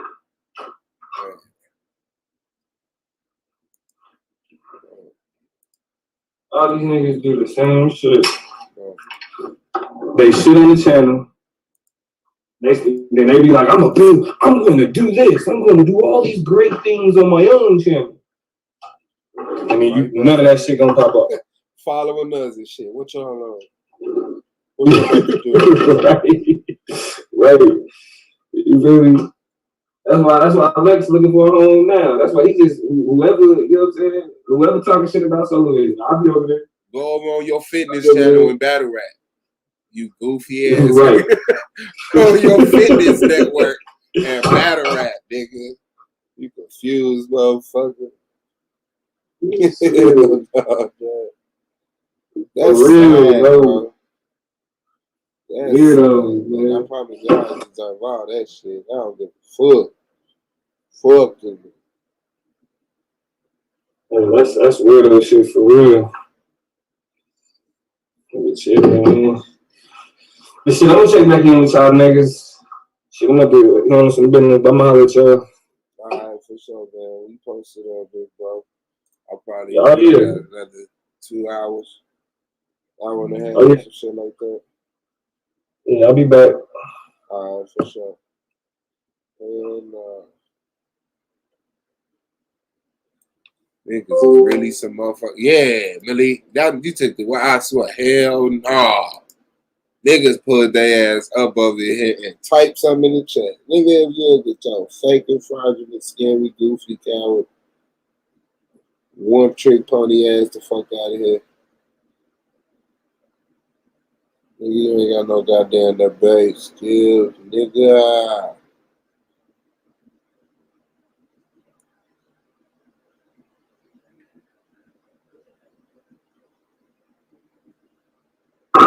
Yeah, that shit crazy, man. These niggas be quitting the league and shit and still coming back and shit. Nigga, you quit like you so motherfucking busy. Go do what the fuck you got going on and shit, bro. Like, you know what I'm saying? I don't get that shit, bro. Get the fuck on. Facts. Shit is crazy, bro. Motherfuckers just be hanging around just to be on some feminine ass shit, but niggas don't want to keep arguing with you, boy. You said you done. Like, you ain't fucking with it. Like, nigga, bye, nigga. Shit. You know what I'm saying? Like, why keep on setting it up for a back and forth? Like, take your ass on. Niggas ain't coming to your channel. Stop coming here, niggas.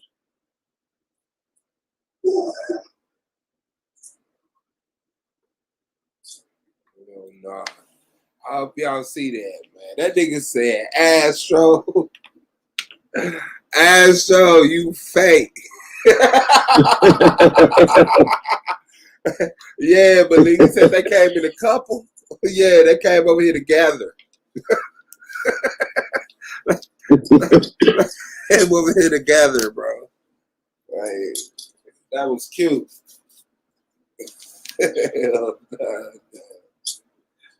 Glock, I know how to hurt a bitch. You ignore her. I swear, a bitch is stand there, want to argue with your ass, because any attention is good attention. Shit, nigga. If you doing this, what the women gonna do? Man. Shit. They finna be debating. Right. They finna be debating this shit. Oh, no, bro. That's some wicked shit. Yeah, I'm showing it. No motherfucker. Oh, I probably got some emails, though. Hold on, let me see. Email DJ Blackstrom again. Yeah, DJ Blackstrom ain't fucking with us, man. He came through yesterday. Remember? Oh, he did? What DJ Blackstrom was like, let me email him the link to the channel. He came in the chat talking about Reed Lewis. Like, this boy ain't stopped talking for 2 hours.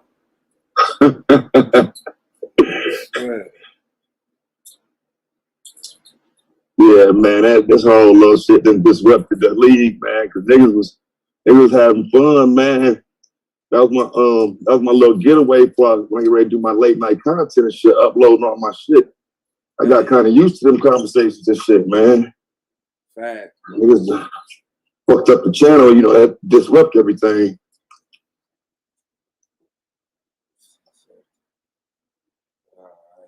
Who was? ever fucking email. I text y'all, well, I told A9 too. A9, I'll be telling you, hooping on to everybody. Like some girls going to the bathroom. Yeah, they went to the bathroom together. That's like, yeah, you tell a tank, all the tanks don't know. Like, man, this dude on here. Where's Jackson? Let me get this motherfucker shit up. All right, I'll be back, bro. all right, for sure, big bro. Man, yeah, hit that like button, man. Y'all already know what it is, man. SVDL. We got the motherfucking playoffs. Want to see them? Here they is. Boom. Domo versus Lance, man. In the conversation about it is appropriate to refer to ancient people as black and white. We got Swabosco versus Good God Allah. First debate out of the gate, May 1st. Does Islam condone sleeping with minors? And then we got Blue versus Battle Axe in the argument of Stemya versus Yahweh. Which one is more beneficial for black people? Taz moves on to the division round at the Cube quits. T-Duck moves on to the division round as Chris quits. And Emac and Asar will be facing each other on the topic. Did the Egyptian religion originate in Africa or the Middle East? How versus Malak? Is there an afterlife? When you die, do you have a life? Madan and Anonymous also did less than 100,000 people come to the Americas during the slave trade. The debate start May 1st. Make sure y'all be in tune. Solar Vision Debate League. Let me get that link right there so I can. Okay, watch out. I don't even know what that is.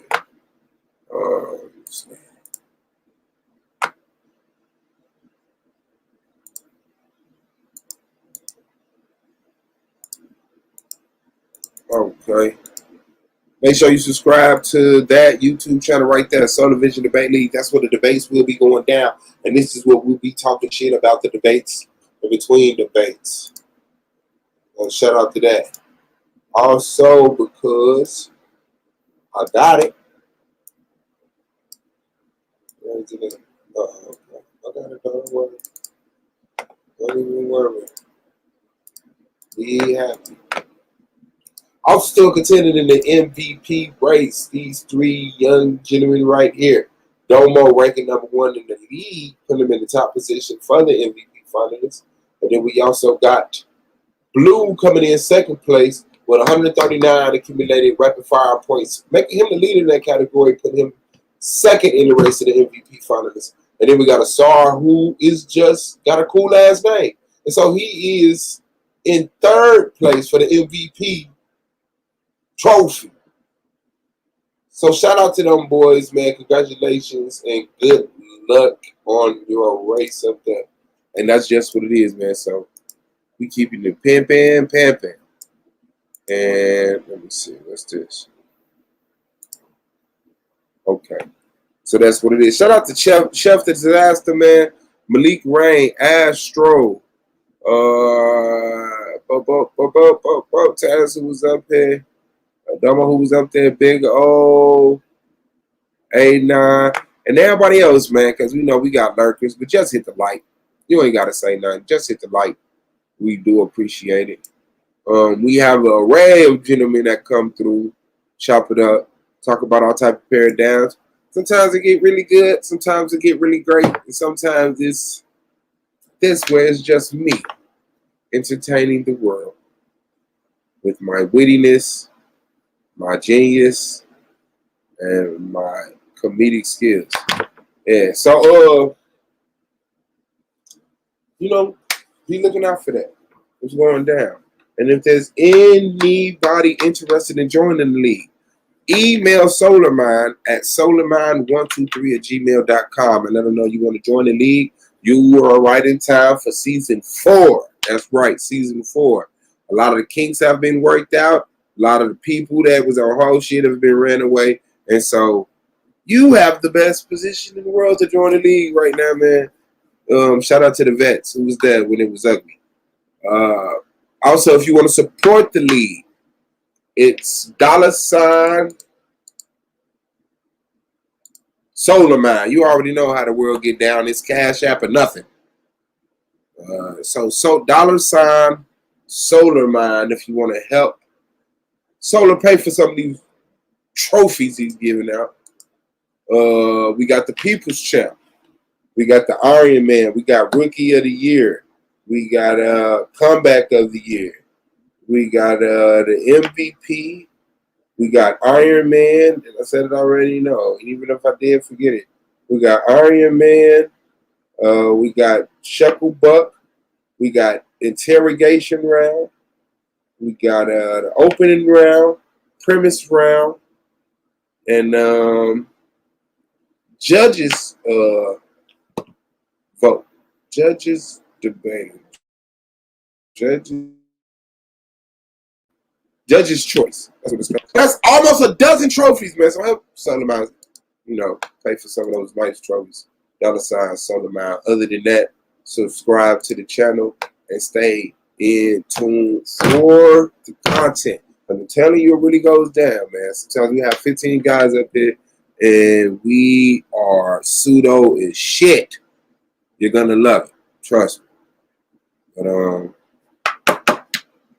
that's what it is. Other than that, after the first round of debates, which are going to be fire, make sure y'all stay in tune for the second round of debates. It could go a lot of different ways. Everybody got their favorites. Of course, there's the statistical possibility of who is going to win and who is going to lose, but does that ever matters?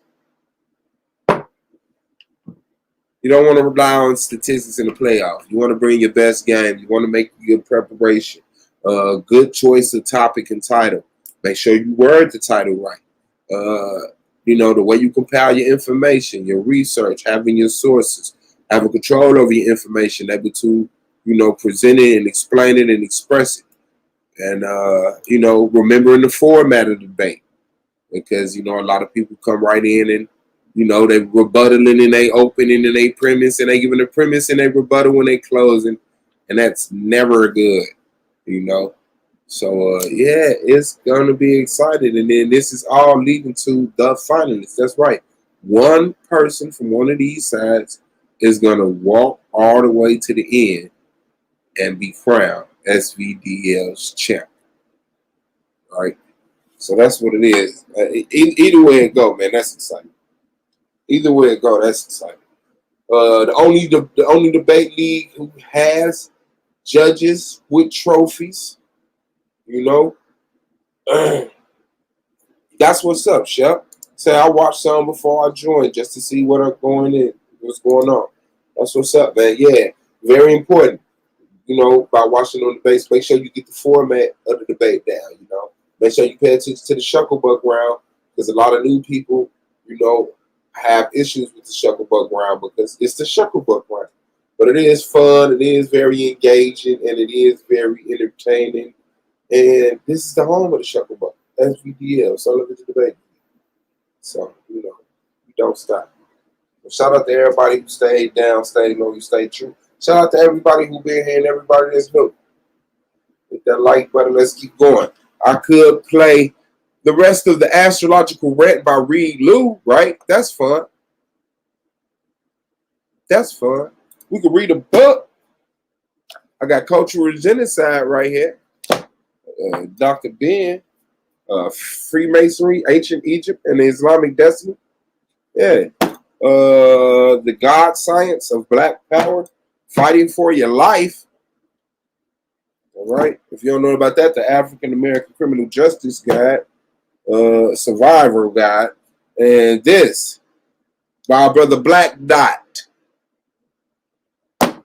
Urban Culture Decoded. Haven't read it. Urban Excellent. This is by Malcolm Browson, and then we got this one, Thicker Than Water, by Matthew Daniels, aka I'm Poor to AOY. So shout out to him. Also got the Egyptian Origins of Washington D.C. Okay, who's not interested in that? Volume 1, African Gods of America's Capital. What? What?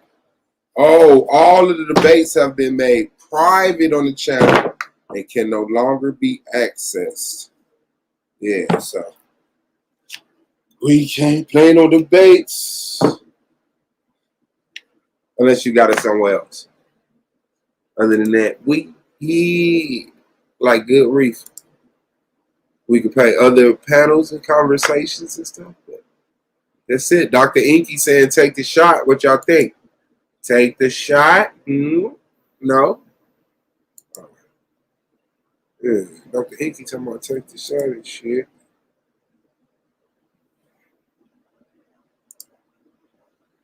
Talking about take the shot and shit. That's crazy, Inkster. But it is what it is. It's a tricky discussion. Yeah, Malik. Yeah, Malik. Let me see. Oh, that's what I was doing. Let me go here first. Here first. Let me go here first. Let me go here first.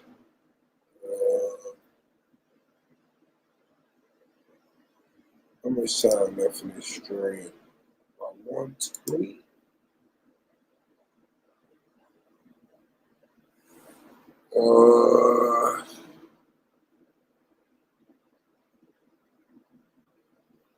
Damn.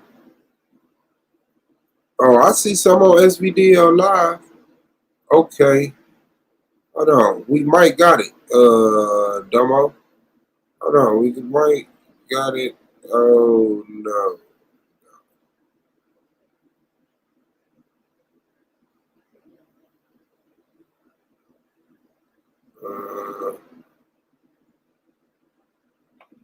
Which one is this? Oh, okay. Well, we can play this one. This looks like a very interesting panel. Hold on. Let me see if we got. We got Domo versus Outside the Kill. It's gotta exist.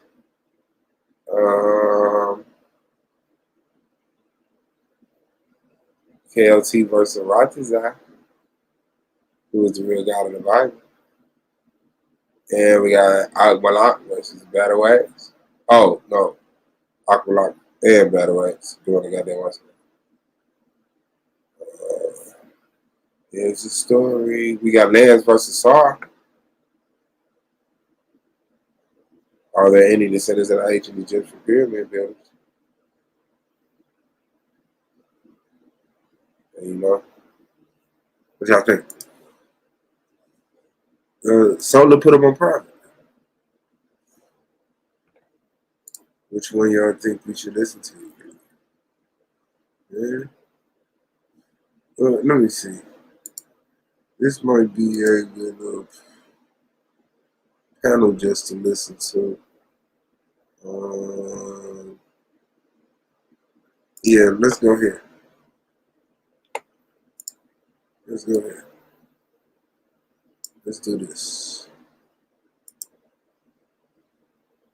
There's a story of a lonely lady.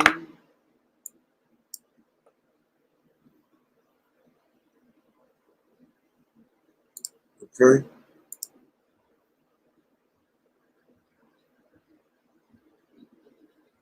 Yeah, you and Q's and shit. I had this one. This was a good discussion that I see Domo hosted with Sonetta. Shit, Israelites put the Bible down and unify with other black people. I don't know what it was about, but we can see where it goes. Y'all want to listen to this or Domo versus Q? It's on you. I think I know what Domo is going to say. Because he makes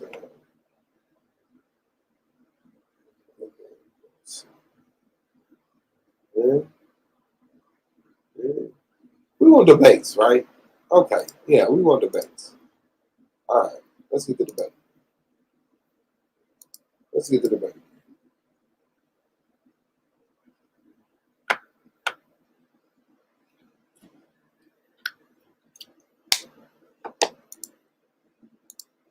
shortly. You know, we're gonna reveal today our top 5 defensive debaters in the Solar Vision Debate League. You know, so be on the lookout for that. You know what I'm saying? What's going on with the chat room? Shout out to the avid supporters of Solar Vision Debate League. I'm looking at these guys in the back. They looking like they're ready to go, all locked and loaded. All right. You know? So without further ado, let's bring these brothers on. And we apologize for the delay. It was me. I had some things that I had to do, so we had to push the time back a little bit. But we are here now, family. And we are ready to go. All right? So this thing may end like 2, 3 o'clock in the morning. But God damn it, we're going to get through this. All right? So let me bring on the debaters for tonight. Yeah, family, what's going on? Cube. Yeah. Peace, man. You already know it's your brother outside the cube. I'm ready to get it in. I have to show that this God doesn't exist. I'm going to show it thoroughly. My opponent will not be able to show that this God exists after I come with my barrage of missiles. It's a wrap. He's dead. All right. So, and we have Domo in the building. What's going on, Domo? What's good with you? Listen, I know I said I wouldn't do no religious debates. I know that's why I said, and I kept to that. You feel me? But I am gonna prove that God does exist. I mean, it's logic though. You don't need religion. You don't need the Bible. You don't need all of that to prove God's existence. It's logic. So we're gonna get it in. Cube is gonna be my first or spiritual body. You know what I'm saying? Let's get it in. All right. So yeah, as what y'all should already know, we're going to stay in the format for the regular season. It's a 5-minute opening, 10-minute premise, 10-minute rebuttal, 10-minute apiece for the rapid fire round, and a 5-minute closing. Who is set to go first? Q, Domo? Okay, Domo, we're going to hand this thing off to Domo, set the timer for 5 minutes, and get this thing rolling. Family, it is on you, brother, whenever you're ready. Go ahead, share my screen, so.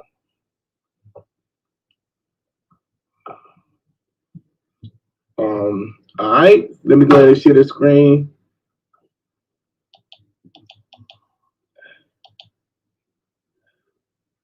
Let me take that off. That ticker. All right, so let me go ahead and share the screen for the brother. All right. All right, we get it.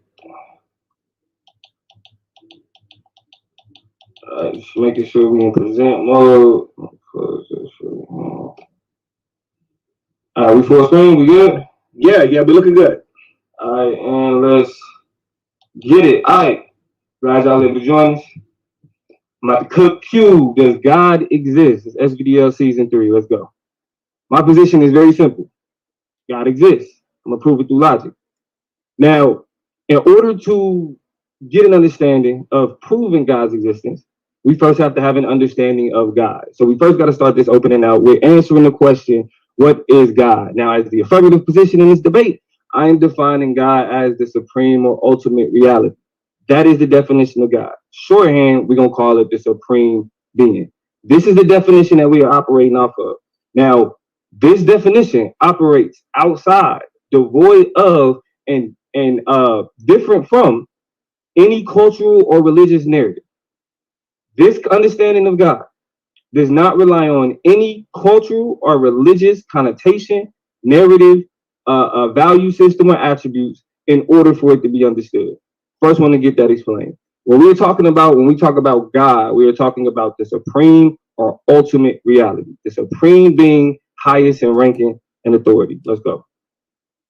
Now, when we're dealing with God, we're dealing with something unique. So we got to understand when we talk about proof, what that is. Now, God is a metaphysical entity that can't fully be measured physically. There's no tools. There's nothing that man has, or nothing that man has been able to put together to actually create something to be able to measure God. Now, before we get to the measuring part, we need to understand what metaphysics are.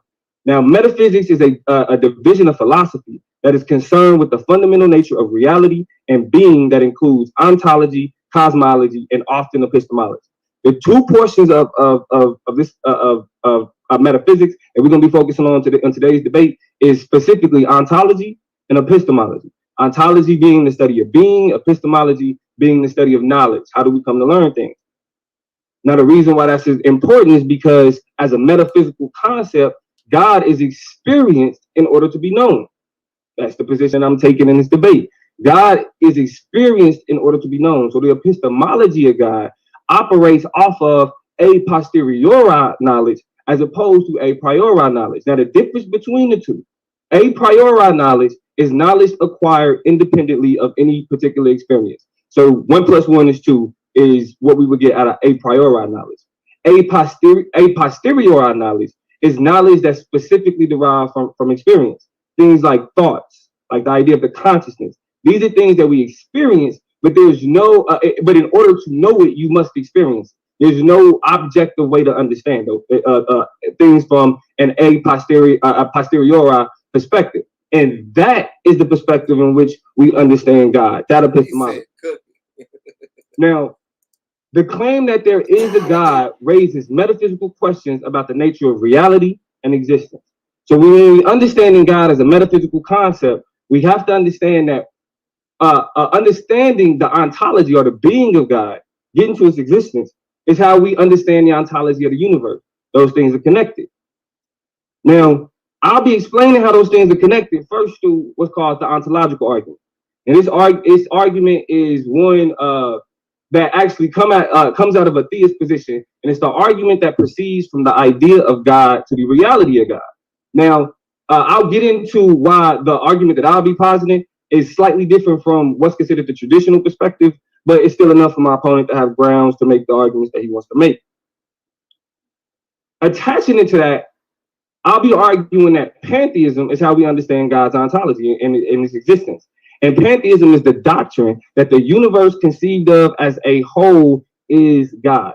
Pantheism has different branches. It has different perceptions and different narratives that's associated with it. But specifically, what we're associating with today is the idea that that the universe as conceived as a whole, as an entire entity, is God. So by connecting the ontological argument to an understanding of pantheism, what I'll prove in today's debate that with logic, we see the existence of God. No narratives, you know what I'm saying? No miracles, no nothing.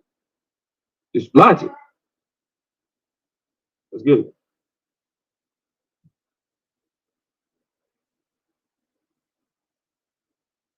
Out to both debaters. I'm to Domo for the opening round. We're going to hand this thing over to Cube.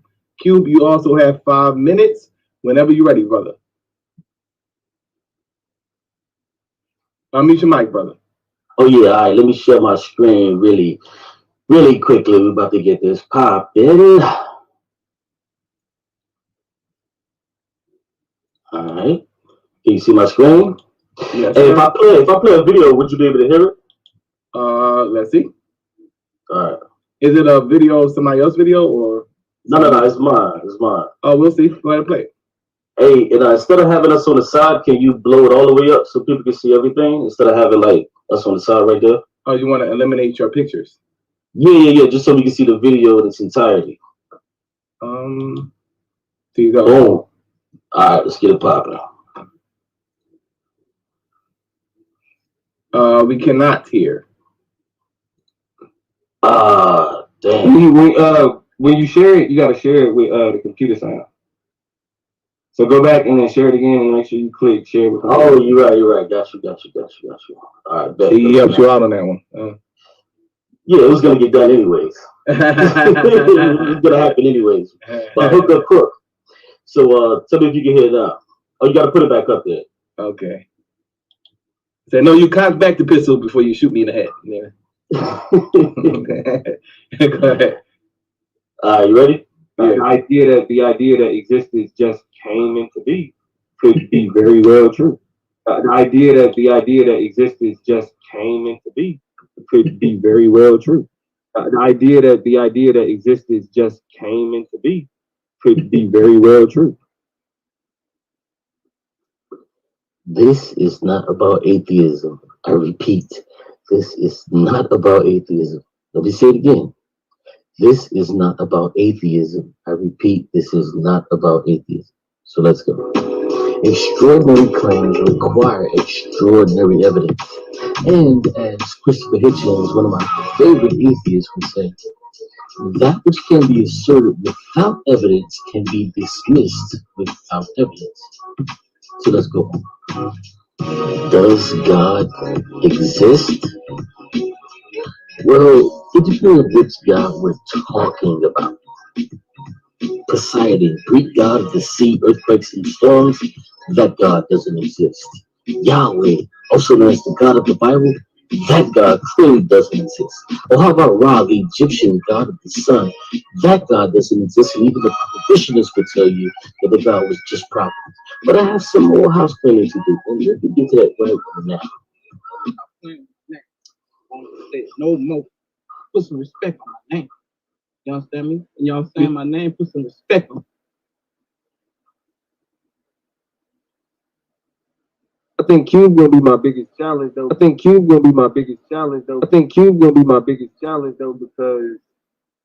with Cube, like this is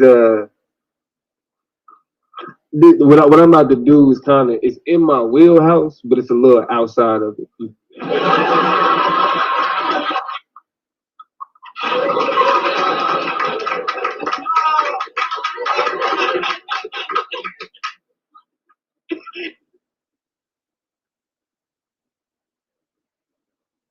He got to just prove God. That's it. He got to just prove God. That's it. He got to just prove God. That's it.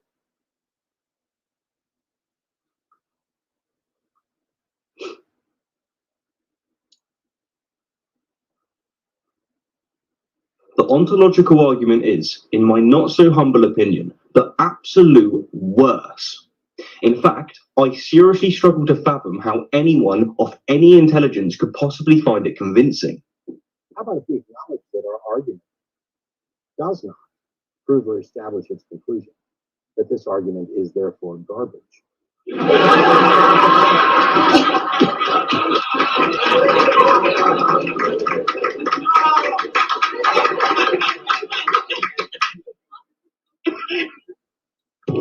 My opponent will attempt to prove the God from the ontological argument. So that's what I'll be arguing against. And by the time I'm done, it'll be debunked. So let me ask you, could your God prevent this? What about this? You know what? How about this?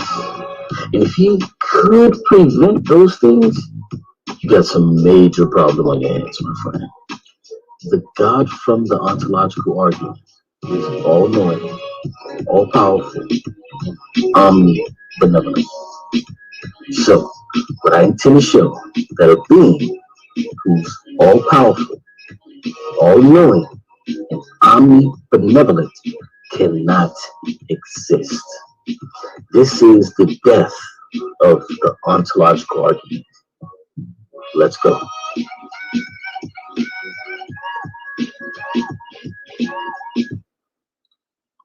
Yeah, so that's what it is. We're about to kill the ontological argument tonight. It's died so many times that they had to create so many iterations of it. This is just gonna be me doing to the ontological argument what's happened to it in the past. With that, I'm done. Peace. All right. Shout out to both debaters. It should be a very interesting debate.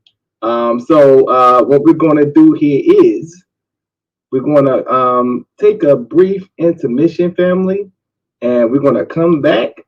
This is the Solar Vision Debate League, man. Sheesh.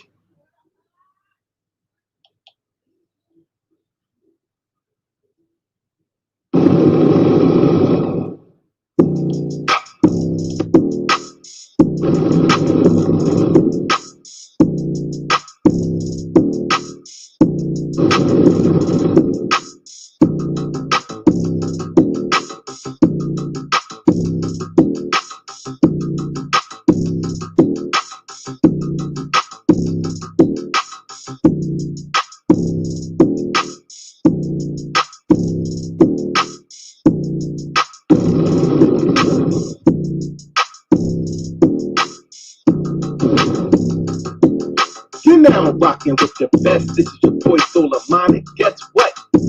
We got more debates lined up for the family. How y'all liking season 3 so far? I know, man. We just took things to a whole nother level.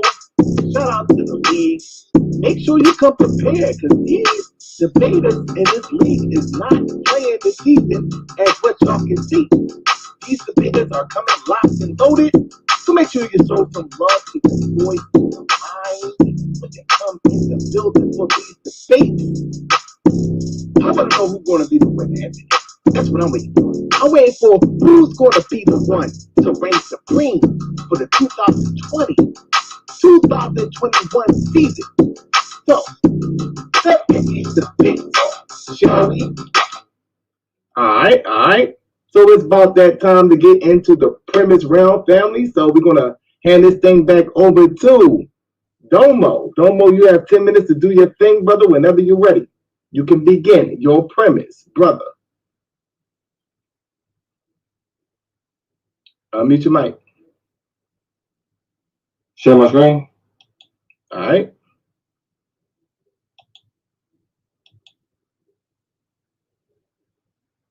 All right. Let's start my timer.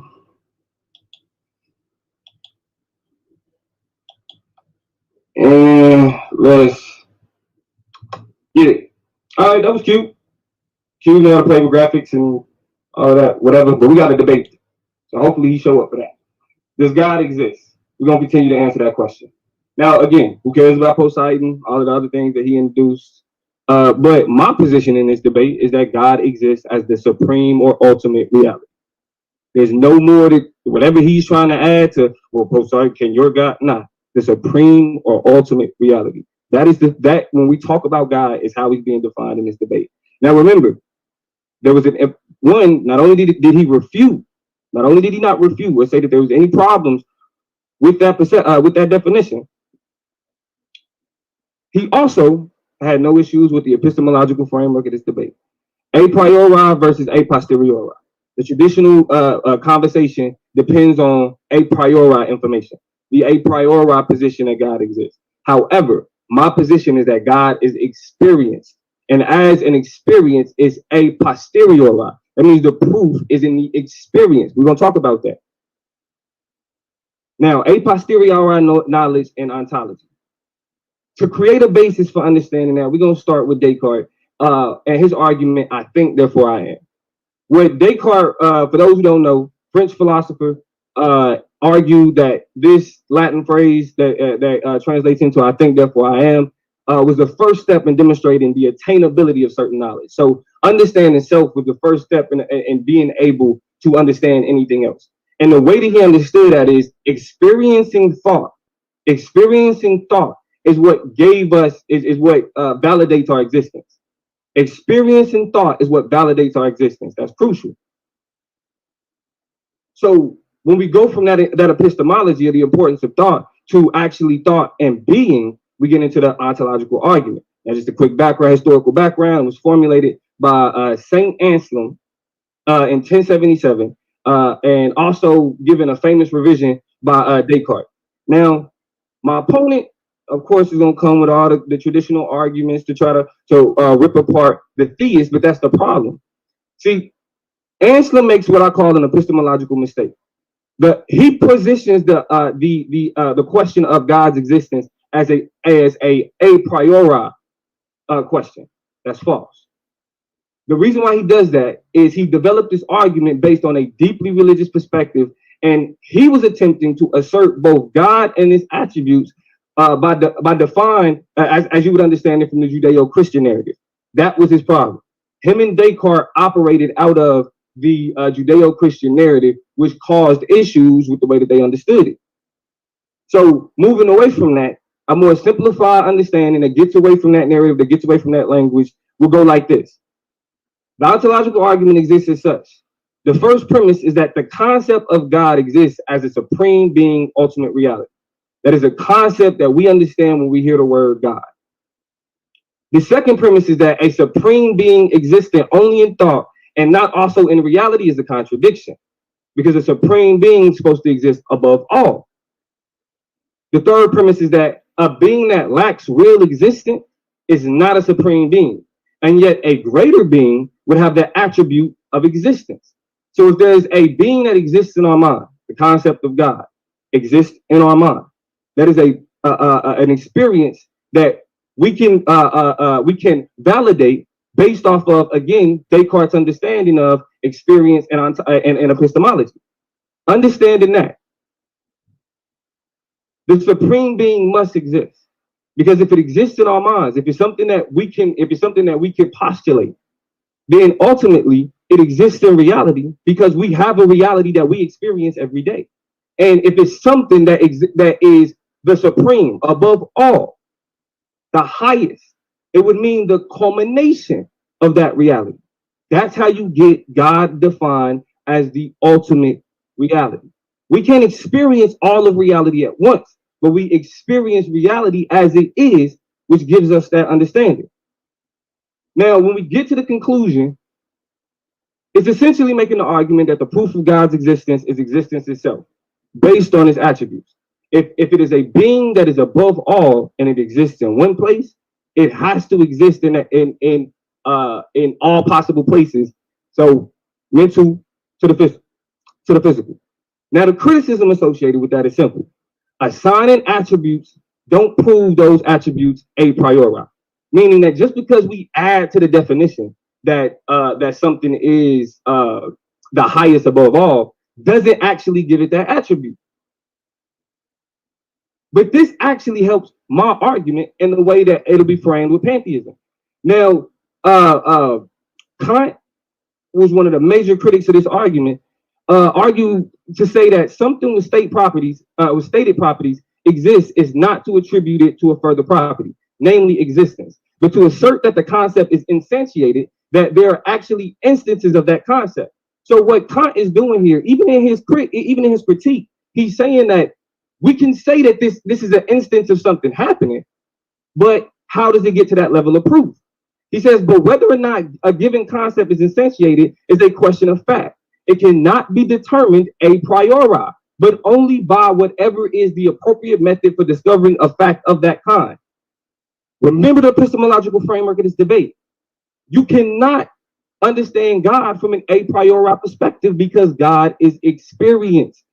So Kant would actually agree with my criticism, which actually insulates any type of attempt to undermine the argument based on quote unquote a priori proof, because it doesn't work that way.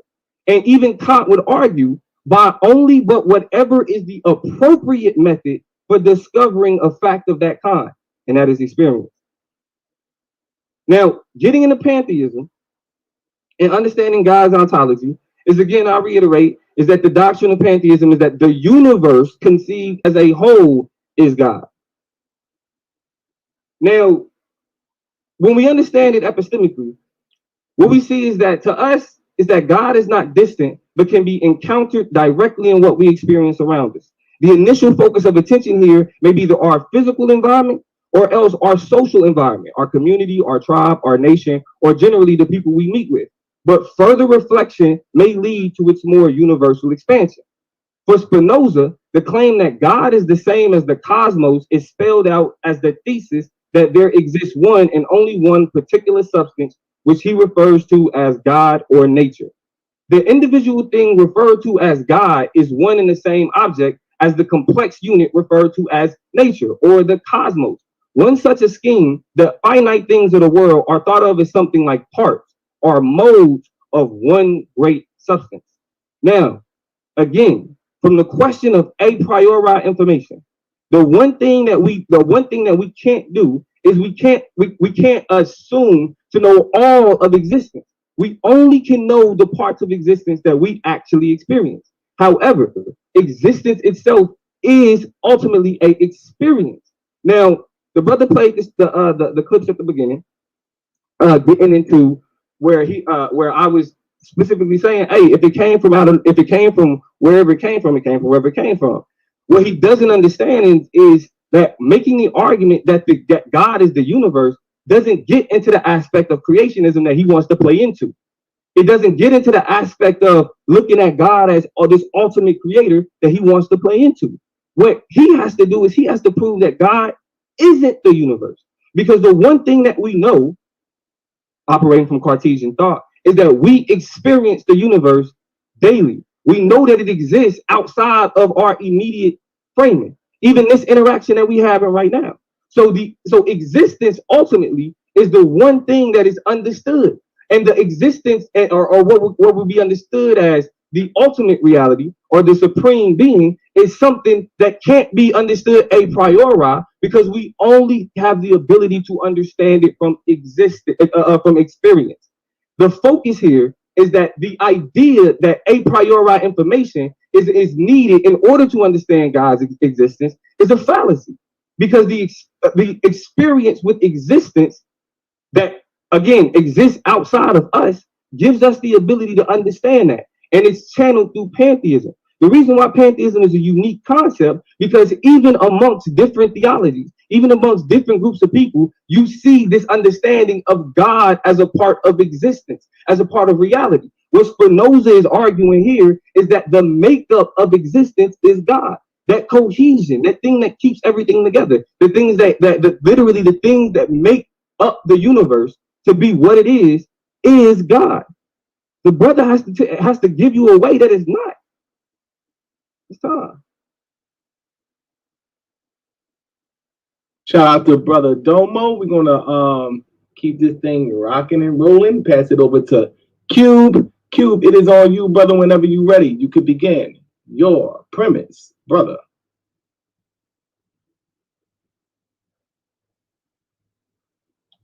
All right. Thank you for that. We're going to get right into it.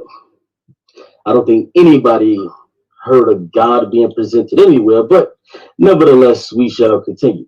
So now, let's get to it. Where we at here? Okay. Now, does God exist? Well, we can't really know, to be honest. But we can rule out certain gods depending on their claimed attributes. Theists have come up with seemingly clever ways to prove God exists. They all fall, all of them. You'll see another God go down tonight, the same way the God of the Bible takes L after L, the same way Zeus or any other God who they claim to be true can never be proven. So let's get right to it. Now, some of the attributes and facts about Domo's God goes as follows. His God is omnipotent. His God is omniscient. His God is omnibenevolent. His God is everywhere, but does not exist outside of the universe. His God can't exist outside of reality. And when he says ultimate reality, he's just saying God. They're interchangeable. But let's go dive a little bit deeper into this. So, can a God who's omnipotent, omniscient, and omnibenevolent even exist? No, hell no, they cannot exist. And I'm gonna show you why. So, but first, what I want to do is I want you to hear from the brother and what he thinks, because he made up this God, like he said, in his own head. So this is not a traditional God that most people are familiar with. So I want you to hear from his own words so we can get a better understanding. Let's go.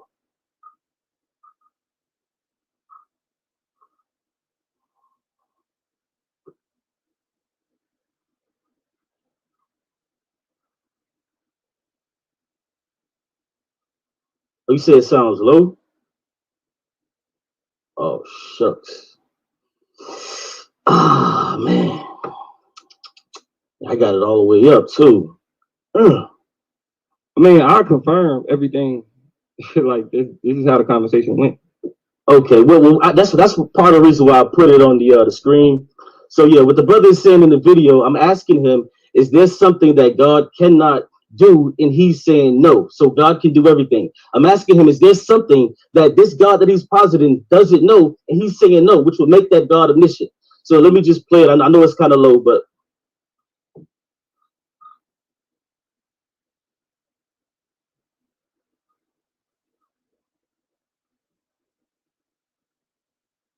Okay, boom. So now we understand a little bit more about his God that he claims to exist. But this right here is what is the death knell. So now the brother said is talking about a supreme being. Let's listen a little further. Oops, let me go back.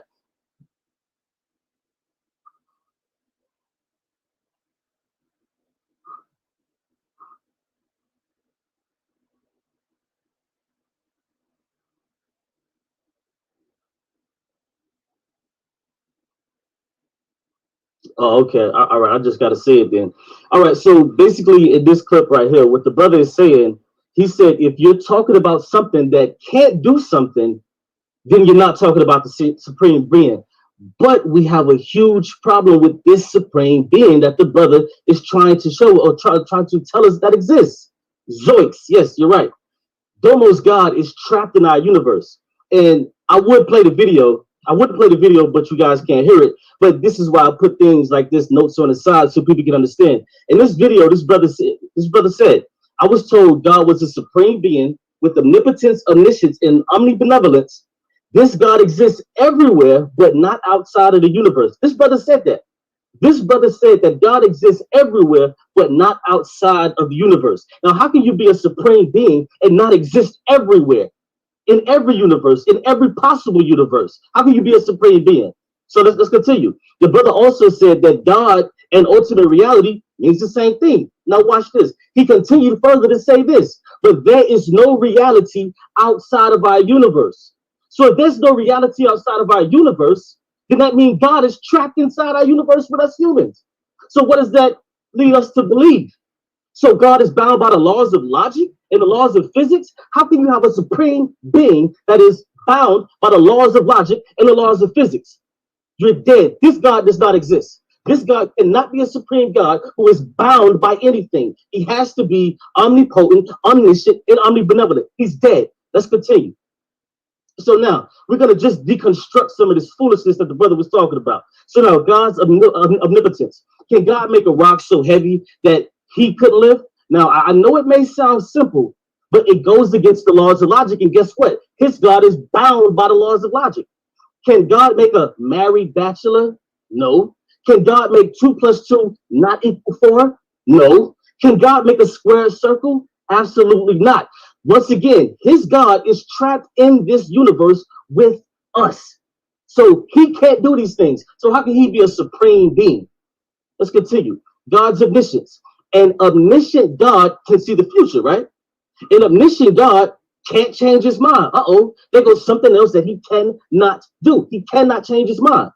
Now, if it could change its mind, that means that it could not have been able to foresee that which caused it to change his mind. So he can't be omniscient. Let me say that again because I don't think y'all got it. An omniscient God can see the future if he did have omniscience.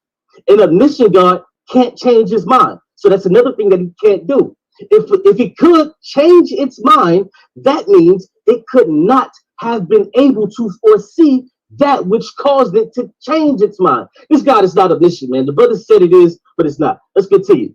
Omnibenevolent versus the problem of evil. Time check real quick. I should have like at least 2 minutes left.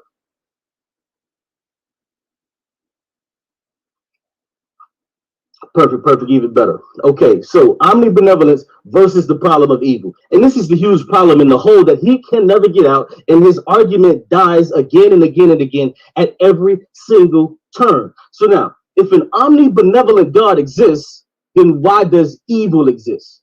If God is all powerful and all good, it would have created a universe to where no evil and suffering exists. But evil and suffering does exist. Therefore, God does not exist, is not all powerful, or is not omnibenevolent. We got a problem here. Part 3. Can God be evil?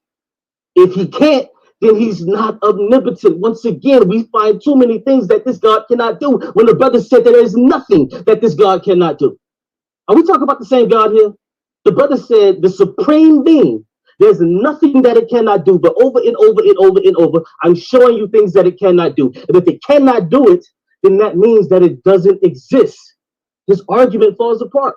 So once again, can God be evil? If he can't, then he's not omnipotent and does not have the power to do so. But if he can, then he's not omnibenevolent and therefore does not exist. This is too simple, man. And I'm gonna clean up that garbage you was talking about Descartes and all of this foolishness. We're gonna get into all of that because the brother tried to give me his information. You know, some things he didn't give me, but it's cool. But we're gonna deal with that. Tom, let's go.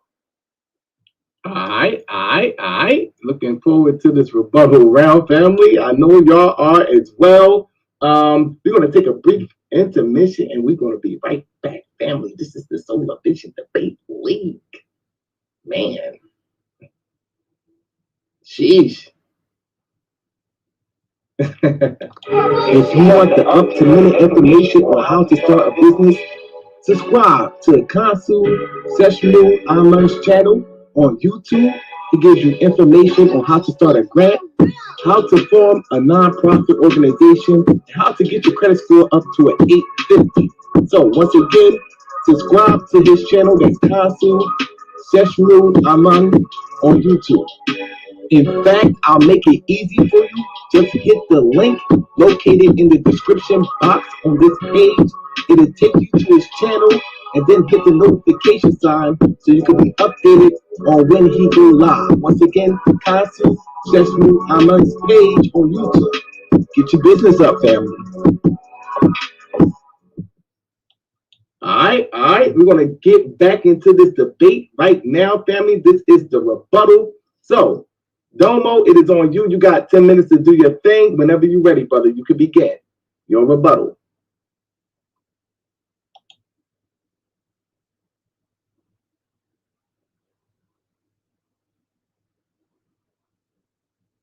We cannot hear you. Share my screen. All right.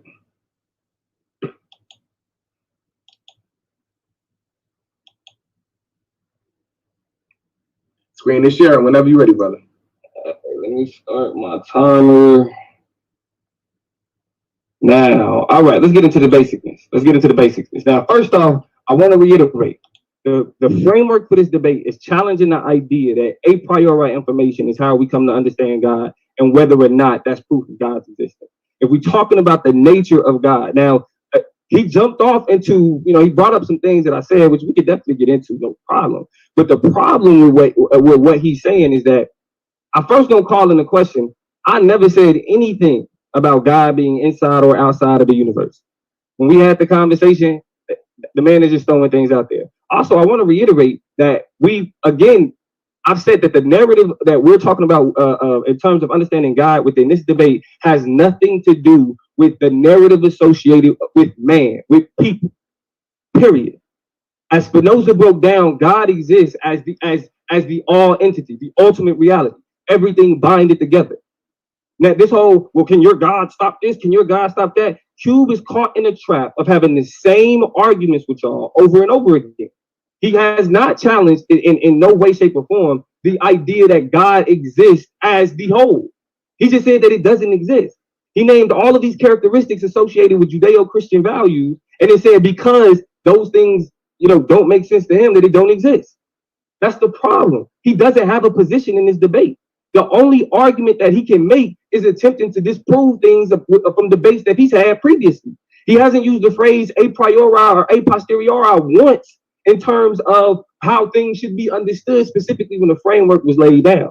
Everything that he pointed to was based off of a priori historical, cultural narratives that are a part of the historical record.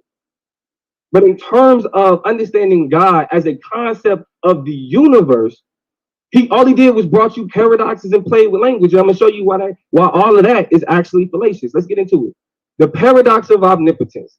He attempted to connect the omniscience and not omnipresent, all of that. He attempted to connect all of that into the paradox of omnipotence. Can an omnipotent being, an all-powerful being, create something more powerful than itself? If not, is it truly omnipotent? This is the dumbness in this language. The answer to this argument is simple. Unlimited power does not mean unlimited ability. Let me repeat myself. Unlimited power does not mean unlimited ability. For example, it does not logically follow for an all-powerful being to actually engage in things that makes it less powerful. It contradicts its being. If it had the ability to bring something into existence that was more powerful than itself, one, it would speak to how powerful that being was. That would be a reflection of that being. Any being created from this particular being already has that attachment in its ability to create it. But ultimately, that doesn't happen because limits exist not in terms of depowering, but in order to delineate. For example, with God being the universe, the limit associated with God as the universe, as a human, it is impossible for me to understand the totality of the universe. Now, is that a limit on God? No. It's a limit on the reality experience, me, as I exist as this experience. So when he attempts to say, well, can God do this? And if he can't, he's not omnipotent. No, it's not can. It doesn't happen. It's not associated with undermining its own power. It wouldn't create a contradiction. That's what a logic seeps in. Because what you'll see, specifically with the arguments that he introduced, because obviously he's going to wait to get to his rebuttal to go into the ontological argument, because in nothing of what he said he addressed the ontological argument. So I'll answer the arguments associated with the ontological argument within this debate. But what needs to be understood that this paradox is solved when we have an understanding of the language. Limits does not mean depower. It means to demarcate. That's a difference. God having limits in order to maintain his all-powerfulness or its all-being, it logically follows. But ultimately, did we miss one? Yeah, damn, I think I missed one of my sides. But ultimately, at God being the ultimate reality, when we use the language supreme, the reason why we use the language supreme is that that's the ultimate, that's the highest. So this language about God being trapped in his own, God is reality. You can't be trapped within what you are. This idea that you're trapped within no, we all make up that existence. So what he's attempting to do is he's attempting to play with language in a way that that anthropomorphizes God and then creates that, like, oh, he's trapped like us. Again, he said he this whole time. The language that I've used associated with God is it.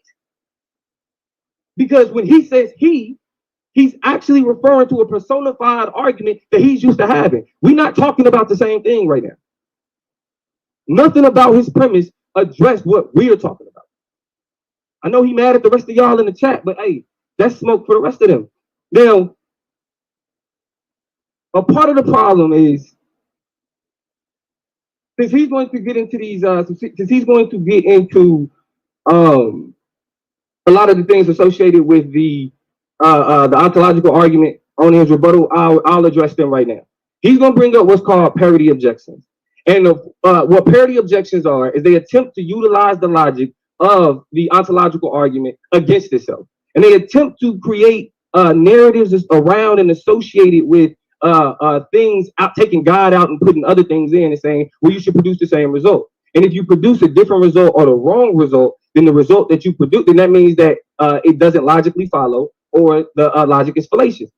So let me see here. I'm missing this slide. There we go. Let's start here. So the parity objections are called, the first one is the supreme island. You have the anti-God, the devil, no devil corollary, and the extreme no devil corollary. All these things do is they attempt to take the logic of the ontological argument and say, well, let's start with the supreme island. What happens if we input the supreme island into that paradox? The reason why that fails is because not only is it not parallel to the ontological argument, its scope and understanding is too narrow. Now, the supreme island argument that he's going to make is it attempts to say that because if you take God out and you put a supreme island, right, does that mean that a supreme island actually exists? Well, no, because you can always add things to an island to make it better than what it was before. You can add more trees, you can add more beaches. But the problem with that logic, again, it's not parallel because we're talking about a supreme entity. Islands is something that are things that are a priori. We can identify islands. Again, you experience God. So attempting to associate an island or something that exists as facticity, something that's material, and say that you can replace that is a failure. What the failure that it relies on is it makes assumptions about the intrinsic maxima that the ontological argument does not rely upon. What that means is that what you saw what Cube doing consistently is that he repeatedly made assumptions about what God is based on outside narratives. Nothing that had to do with what was said. He didn't pick apart the ontological argument. He didn't challenge the guy. He didn't even challenge. He didn't even mention pantheism. And I told him I was going to talk about pantheism beforehand. We're not having the same conversation. He's adding things onto this concept that people are associated with in an attempt to make an argument, but he's not responding to what's happening in this debate. Now, when you get into the anti-God and anti-devil corollary, now what the anti-God and the anti-devil the devil corollary attempts to do is it attempts to say if you replace God with the devil, the most evil being, or you replace God with this being that doesn't exist, you should get the same result. That's also false, because even though you can use that understanding to match the scope outside of in terms of a posteriori experience, it lacks a dialectic parallel. Because when we're talking about a supreme being, we're talking about traits specifically associated with the concepts of pantheism in terms of understanding that supreme being as the whole of reality. Now, pantheism is a concept associated with religion, but it is not a particular religion itself. That's why you see aspects of pantheism in Buddhism, and you see aspects of pantheism within Christianity. So what we have here is what my opponent is attempting to do is argue with somebody that's not me. Argue with a position that wasn't made in this debate. And he could try to come up here and make arguments about the ontological argument towards the end, but as you can see, it's already been dealt with. All right. Shout out to Brother Domo for that very powerful rebuttal round. We're going to hand this thing over to Cube. It is on you, Cube. Whenever you're ready, you can begin your rebuttal. Yes, sir. Yes, sir. Thank you for that. So let me see here. Where we at? Okay, cool. So the brother said a whole lot of garbage, but now it's time to deconstruct it. He keeps asking me, well, why is he not dealing with pantheism? Why is he not dealing with, an ontological argument? Bro, I'm going to deal with it in a rebuttal. That's how it's supposed to be done. Even though you gave me information up forth, I want to deal with it in the rebuttal so I can get my rebuttal points. You dig? Okay, so now let's go here. Let me share my screen real quick. About to get this. Boom, boom, boom. Boom, boom, boom. Boom, boom, boom, boom, boom, boom, boom, boom. Let's go. All right. So now, when we look at the ontological argument, obviously the brother already told you, gave you the introduction of it. I don't think we really need to go there. So when you look at the ontological argument, this is the premises that the ontological argument projects. It says, it is a conceptual truth that God is a being that which none greater can be imagined. That is, the greatest possible being that can be imagined. God exists as an idea in the mind. Now, a being that exists as an idea in the mind and in reality is, other things being equal, greater than a being that exists only as an idea in the mind. But I already said this, but we have to deconstruct it. So now, thus, if God exists only as an idea in the mind, then we can imagine something that is greater than God. That is the greatest possible being that does exist. But we cannot imagine something that is greater than God, for it is a contradiction to suppose that we can imagine a being greater than the greatest possible being that can be imagined. Therefore, God exists. Sounds like a bunch of garbage, if you ask me. Because now we have a huge problem at the very, very beginning of this argument. Let's start back at number one. It is a conceptual truth. It starts off by saying it's a conceptual truth that God is a being than which none greater can be imagined. So hold on. Where's the evidence of this conceptual truth that God is a being than which none greater can be imagined? So What you're telling me is this is an experience, right? That you have to experience this. So you don't have to see it, you don't have to believe it, but it exists. Well, we got a problem with that, brother, because you would right now agree that God is that God. Oh, you know what? I'm gonna get to that next. You would agree with me that God is invisible, smellless, touchless, undetectable. You would agree with all of those things, but you got a huge problem on your hands, and we're gonna deal with that. So now, number one, what this does, it begs the question. It starts off by begging the question. So now, in classical rhetoric and logic, begging the question is an informal fallacy that occurs when an argument premises assume the truth of the conclusion. So let's go back. Start at number one. It is a conceptual truth, or so to speak, true by definition. So hold on. Just because you define something to be true means that it is true in existence? No, they're begging the question right here. So everything underneath it falls flat. The argument is dead from the very beginning. It's begging the question. It's assuming that God is a being that none greater can be imagined. It's dead. Like, you can literally kill this in 30 seconds. The ontological argument is a terrible argument. I laughed during the stream that we did because this is an awful argument. It has a fallacy in its first premise. How do you have a fallacy in your first premise? Everything else cannot continue. The argument is dead. Let's continue here. So now, this is the ontological argument in a nutshell. It wants to define God into existence. It wants to imagine God into existence. But what it can't do is demonstrate God's existence. So that's why it commits the begging the question fallacy, because it wants to define it into existence. It's assuming that this God already exists. Now, what if I was to say, let's go back. It is the conceptual truth, like my brother said, that there's this greatest island that no other island could be imagined to be greater. No, I would have to say, if it is a conceptual truth that this island is the greatest, that this island is the greatest island ever could be imagined, it has to say if, but it's not saying if. And the reason, and because it's not saying if, that's why it's begging a question and this argument is done. But let's continue. The brother knew where I was going because it's dead. There's no way to defend it. The best island I can imagine is one where I can swim and relax on a tropical beach and ski down snow-covered mountains all in one afternoon. I can imagine it, so it must exist. Otherwise, it wouldn't be the best island. There would be one better, and that one would have to be real. So he's right about that. Yeah, you can just keep imagining. You don't have to show any proof of anything. You don't have to show this stuff actually exists. This is just in your mind. This is not something that we can show to be real. This is not something that we can show to exist. Let's continue here. So this is actually Guanillo, who responded to Anselm in his ontological argument. This is what he responded with. Another person who believes in God. He was just showing him why the argument was fallacious. Another person who believes in God looked at Anselm's argument and said, hold on, I could just replace that with an island. So this is what Anselm did. He actually updated. He updated it because he okay, yeah, that makes sense.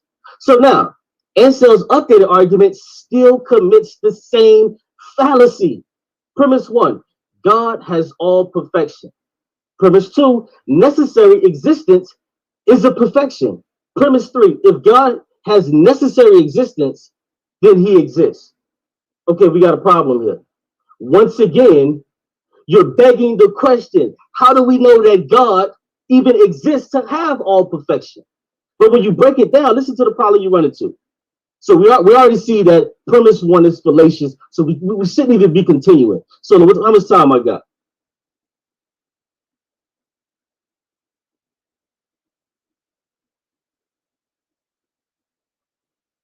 Okay, good. So now I just want to kill this argument there so I can try to touch on a few other things. So now, once again, the argument is already dead. I just want to kick it while it's down. So now, premise one has a fallacy. God has all perfection. Premise two, it's a necessary existence. Necessary existence is a perfection. If God has necessary existence, he exists. So you know what this is saying? God exists because God exists. God has all perfection. Necessary existence isn't perfection. If God has necessary existence, this is saying God exists because God exists. And this is what you come to we with. Man, listen. Let me go back. Let me get into something else. Some of the other stuff he said.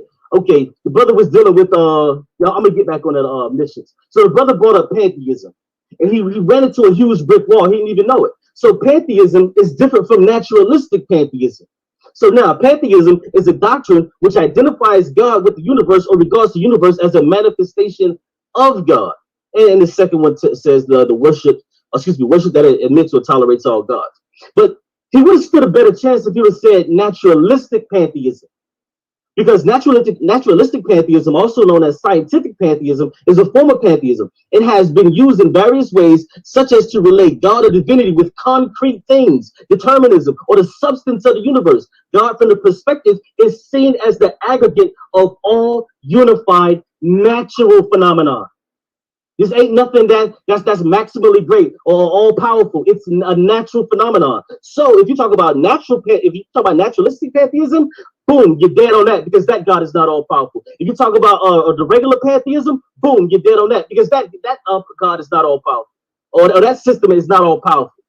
So you're dead on that. What I got? Let me get back into more of the omniscience. Nah, I ain't even gonna read that. I'm gonna deal with oh yeah, okay. So this is what I wanted to say also about the pantheism. He said, Kant says God is nature. Well, if God is nature, it cannot be omnipotent, omniscient, or omnibenevolent. And he runs into this problem over and over and over because the arguments that he's using, they require a God that is omniscient, omnipotent, and omnibenevolent. He tried to take that out of the arguments to try to confuse the people. No. You are not going to separate your God or the argument from what the argument entails and what it's actually talking about. I'm not talking about Judaism, Christianity, or none of that garbage. You said there's nothing that your God can't do. Oh, and let me, hey, Solomon, did you get my email? Did you get my email? Yeah, I just sent it when he was saying something crazy. I want you to play that for me right now. It's only 40 seconds. Play that for me right now. Because the brother tried to say, he didn't say what I said when the brother said that his God is entrapped inside of the universe. He tried to make it seem like he didn't say that. Yes, you did, brother. You did say that. We're gonna play that right now. Pause my time where you get that. It's only 45 seconds. He's dead on that. Because he's trying. He said I'm gonna give you all the information, and now he wants to try to play around and try to. Okay. Yeah, go right ahead into it. Let me see. You go to my drive. Where's the request? Boom. Damn, where is it? Do it again. Send a request again. Damn.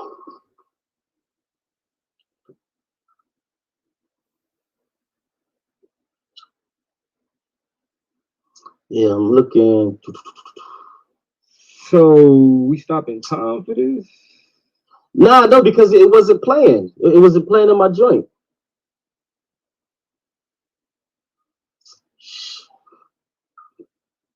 Come on, man. That's crazy. All right, it's cool. Yeah. No, I was saying when the brother was saying that his God is trapped inside our universe, and then he tried to say that he didn't say it. I was gonna let it be known out of his mouth he did say that because he tried to say, "Oh, I didn't say that," but he did say that. All right. So with that being said, we're going to now go into the rapid fire round after this brief intermission. Family, this is a good debate now. Yeah, we're going to get into the rapid fire round soon. Very soon. They both looking nervous. You see their faces? They're nervous. They better be glad I'm not shuffle button. What's good, family? This is your boy Soul of Mine, and we're going to be going over the top 5 defensive debaters in the Soul Vision Debate League. It's right, all that mixture. What about Rahab? What is up? You need it, bro. Well, if we're talking about the God that you were talking about, that you posited, that God. What God are you disproving? Help me understand that. What God are you disproving? I'm disproving the God from the ontological argument, which says that. What are the characteristics of that God? Well, hold on, let me finish. I'm disproving the God from the ontological argument, and what are the characteristics of that God? I got you. I'm disproving the God from the ontological argument as well as the attributes that you added. What are the characteristics of that God? The God of the ontological argument. What are those characteristics? That God is omnipotent, omniscient, and omnibenevolent. Okay. In the context of this debate. Okay. Aren't you using the ontological argument? Yes, but from the perspective of how I introduced it in this debate. Okay. Let me ask you this: are you familiar with Immanuel Kant's criticism of the ontological argument? Go ahead, give it to me. All right. So, can I share my screen, Sully?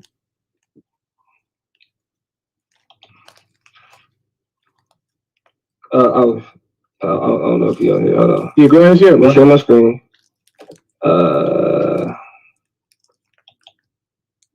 Go ahead and show it when you get a chance, Sully. Yes, it. All right, cool. So let's just go up to the criticism. Now, you'll be familiar with this argument, right? To say that something with stated properties exists is not to attribute it to a further property, namely existence. You would agree with that, correct? To say that something with stated property exists is not to attribute it to a further property, namely existence. Right. I don't know what that means. Can you explain it to me? So when you make the argument, I'll help you. Do you see the parallels between that statement and you making the argument that it is assuming its own existence? No, I don't understand it. You have to explain it a little bit further. Okay. I'll do it like this. We'll just continue.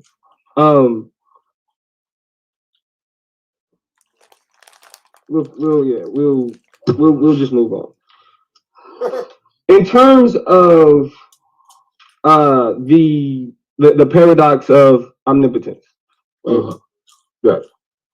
What would it mean to create something more powerful than yourself? It would mean you just have unlimited power to do it and the ability to do so. It would mean you have unlimited power and the ability to do so. Right. Okay. What, in terms of God being the universe, okay, explain the correlation between that paradox and God existing as all. Well, see, if God was the universe and was all powerful, then that would mean that the universe would be able to create a universe even more powerful than itself, as you say, right? Okay, when you say the universe would be able to create a universe, what do you understand the universe as? As matter. As matter. Right. Okay. What is it? What are properties of matter? What are properties of matter? I don't know. You don't know. No, I don't know any properties. But you know that the universe is matter. Right. Okay. How do you know that the universe is matter if you can't describe the properties of the of matter? Well, I read it in the book. That's what science says, that it's matter. Science says that it's matter. But outside of science telling you that it's matter, you have no understanding of matter outside of. Well, what does science say matter is? Well, let me get the definition for you. I can show you. Okay. I mean, but you believe in matter, though, right? You believe in matter. No. I don't believe in matter. I understand that matter exists. So it says matter. How do you come to that understanding? Okay, it says matter is everything around you, atoms and compounds. Okay, so how do you come to the understanding that atoms exist? Well, because I understand. Or matter exists, excuse me. Yeah, because I can see matter. Because you can see it. Right. Okay. You can see matter. You experience matter, but you can see it, but you can't describe it. Well, not everything I can't describe. Oh, you can't describe everything? No, of course I can't describe everything. Matter, but you can't describe all of matter. Yeah, I have limited knowledge. I'm a human. I can't describe everything. Got you. Now, if we replace matter with God, does that logic still apply? Well, yeah. If matter is God, it does apply. God. Let me. Can I answer the question? If matter, we can move on. If matter is God, then it would be everywhere. But the God that you're talking about has to have these properties. Okay, so omniscience, omnipotence. But you said when I asked you what is the universe, you said matter, right? and then we went to okay, so cool. As long as we got that understanding, Right. All right, moving on. Sounds good to me. Moving on. Can you explain the parallels between the island and the ontological argument? Well, with the first ontological argument, the parallel was just basically taking out God and putting in anything that you can imagine to be greater or the greatest in your mind. But then once that was debunked, and he had to come back with something else, which he said, I got it right here. Which then he said. Hold on, but see, I know what happened, right? That's the history of it. I'm asking, explain the parallels between. So explain how. I just did this. No. You explain the interaction between the philosophers. I'm talking about the logic of the argument, right? It's the parity itself. Explain the parallels between God as a supreme being and a supreme island. What are those parallels? Okay, so when you look at the parallels, this is what you see. You see something that is so great that you can imagine that you can't imagine anything greater than it, but it's just in your mind. But in order for that thing to be better than what's in your mind, it would have to exist. So that's the greatest, and it's the same thing with the island. Right. How do you connect that to an island? Because that makes sense when you're talking about a concept that's understood from a posteriori information. But in terms of an island, it's something that's a priori, correct? So we know what an island is, correct? Okay, so you've experienced the island, right? But we know what the island is, correct? Like, yes, we've experienced because we've experienced it. Right. Yes. So that's how you're able to imagine something greater than what you've ever experienced. And that's what it's saying. I know what it's saying. Okay. I'm trying to understand the parallels. Because if we're talking about the universe as a whole, i.e. the culmination of all existence, and then we're relating that to the idea of an island, how do those things equate? How do those parallels draw enough of a correlation to where one could actually say that they're enough alike? Okay. For one instance to disprove, for the instance of the island to disprove the instance of God. Okay, the two things don't have to be alike. They just have to. Remember, it starts off with an idea. If it's not alike, then it's non sequitur, correct? Whoa.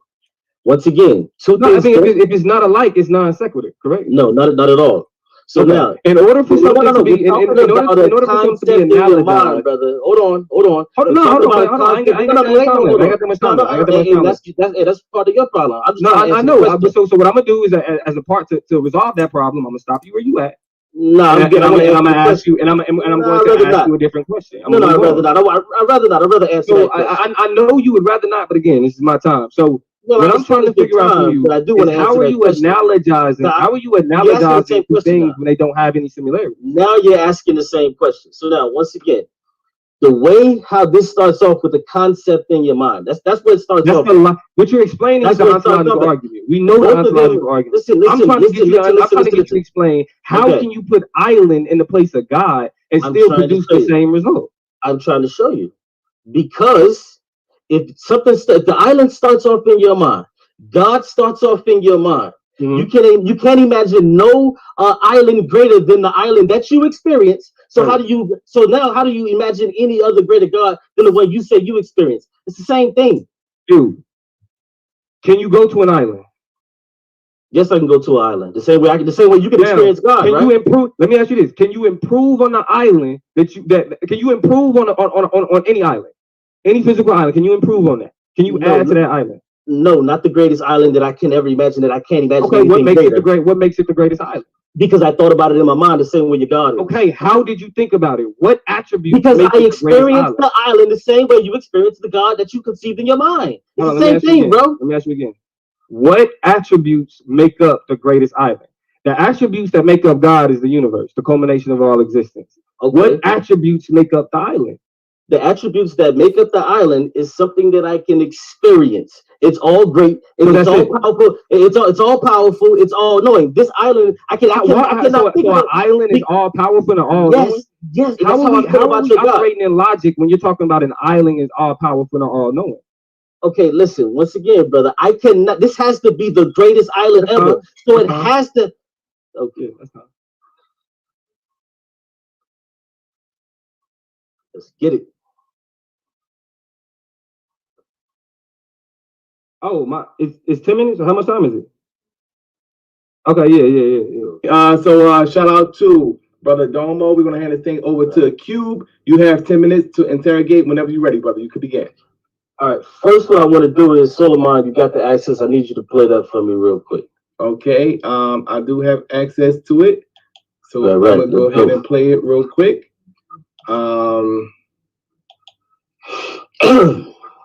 Let's get it. So, when it comes to this God, does it reside, dwell solely in our universe? Well, God dwells everywhere.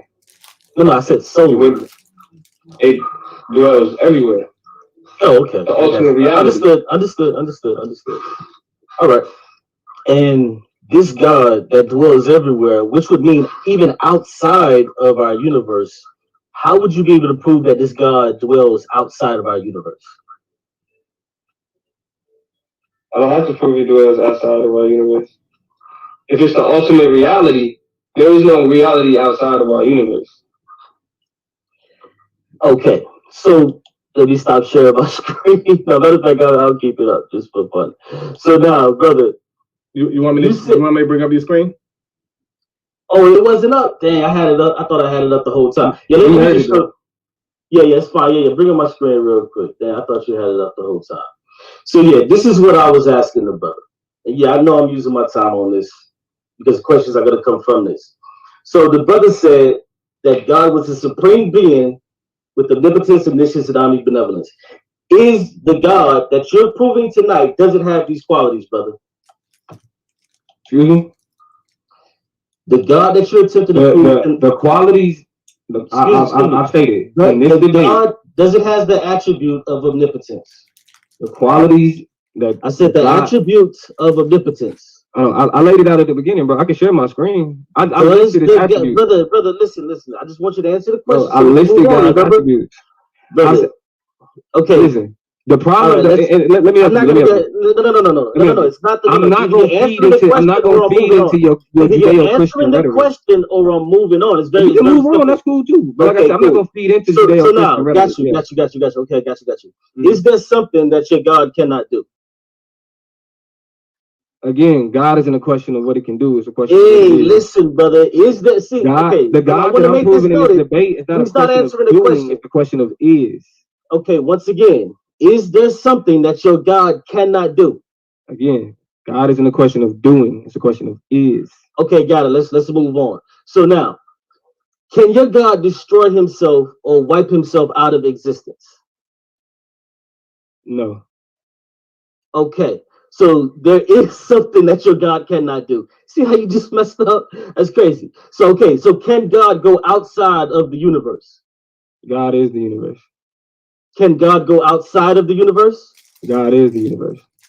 So God is the universe. So also, if it is the universe, then once again, God is trapped inside of the universe with us. So how explain? What is outside of God? Brother, again, please. Your argument relies upon something that you don't fully understand. This is not your time to speak. This is your time to listen and respond. With an answer. That's all I'm gonna say what I want to say. Just no, you're not gonna say what I want to say. No. Yeah, hey, I'm gonna say what I want to say. Moderator, can we get this dude to pipe down while I ask my question? I want all that. So now, once again, let me ask the question. Can your God go outside of the universe? God is the universe. Okay, so once again, God is trapped inside of here with us. So now, is the God you're talking about, is the supreme being you're talking about, is this supreme being trapped inside of the universe? God is the universe. Got you. So the supreme being, you hear it here, folks. You hear it here first, guys. This God that he's talking about cannot leave outside of the universe. So let me ask you, is this supreme being, if it's supreme in this universe, wouldn't it be supreme in every universe? God is the universe. Okay, judges, I hope y'all are listening. The brother does not want to answer the question. Even when I didn't understand something, I even asked the brother to try to break it down, but he's just not even trying to answer the question. So let me ask you one more time. No, I'm answering the question. No. Again, you can't. Bro, listen, this prove is not your outside time of to the universe. Hey, So the only logical response is God is. Yo. Pause the time. Are you talking about? You talking about something that again? You talking about outside the universe? Hey, There's an pause the outside time, the man. universe, but Be there's no quiet. God. Pause the time to this dude. Be quiet. I don't Outside know the what part he universe, ain't there's no getting. God. I don't know what part he's talking. He ain't getting. Come on, bro. So now, That don't make sense. That don't make sense. Hey, yo, so it's my time pause, bro, because I don't know what this dude is doing. He's irrational right now. So now, once again, let me ask you before I move on. Is God, your supreme being exists inside this universe, right? The supreme being is the universe. Okay, got you. Now, can your supreme being exist outside of this universe? The supreme being is the universe. Okay, got you. So now the supreme being that is the universe that cannot leave outside of the universe, is that supreme being really supreme? I mean, that entire line of question is fallacious, bro. you operate off an assumption that does your supreme there's no being logic lack behind anything? what you asking. Does your supreme being lack anything, bro? My supreme being is everything. Does it lack anything? It is everything. Oh, got you. So is it also the things that are outside of the universe? It is the universe. Okay, once again, and y'all see the games he's playing pretty good. He tap dancing like a bug. So now, the supreme being is the universe, which is also inside of it, everything inside of it. Can your supreme being escape the universe? It is the universe. God is the universe. So it lacks. Okay, got you. So it lacks the power and ability to leave the universe, correct? Oh boy, it is the universe. Okay, got you. Hey, so how much time I got left? I should have at least 4 minutes left.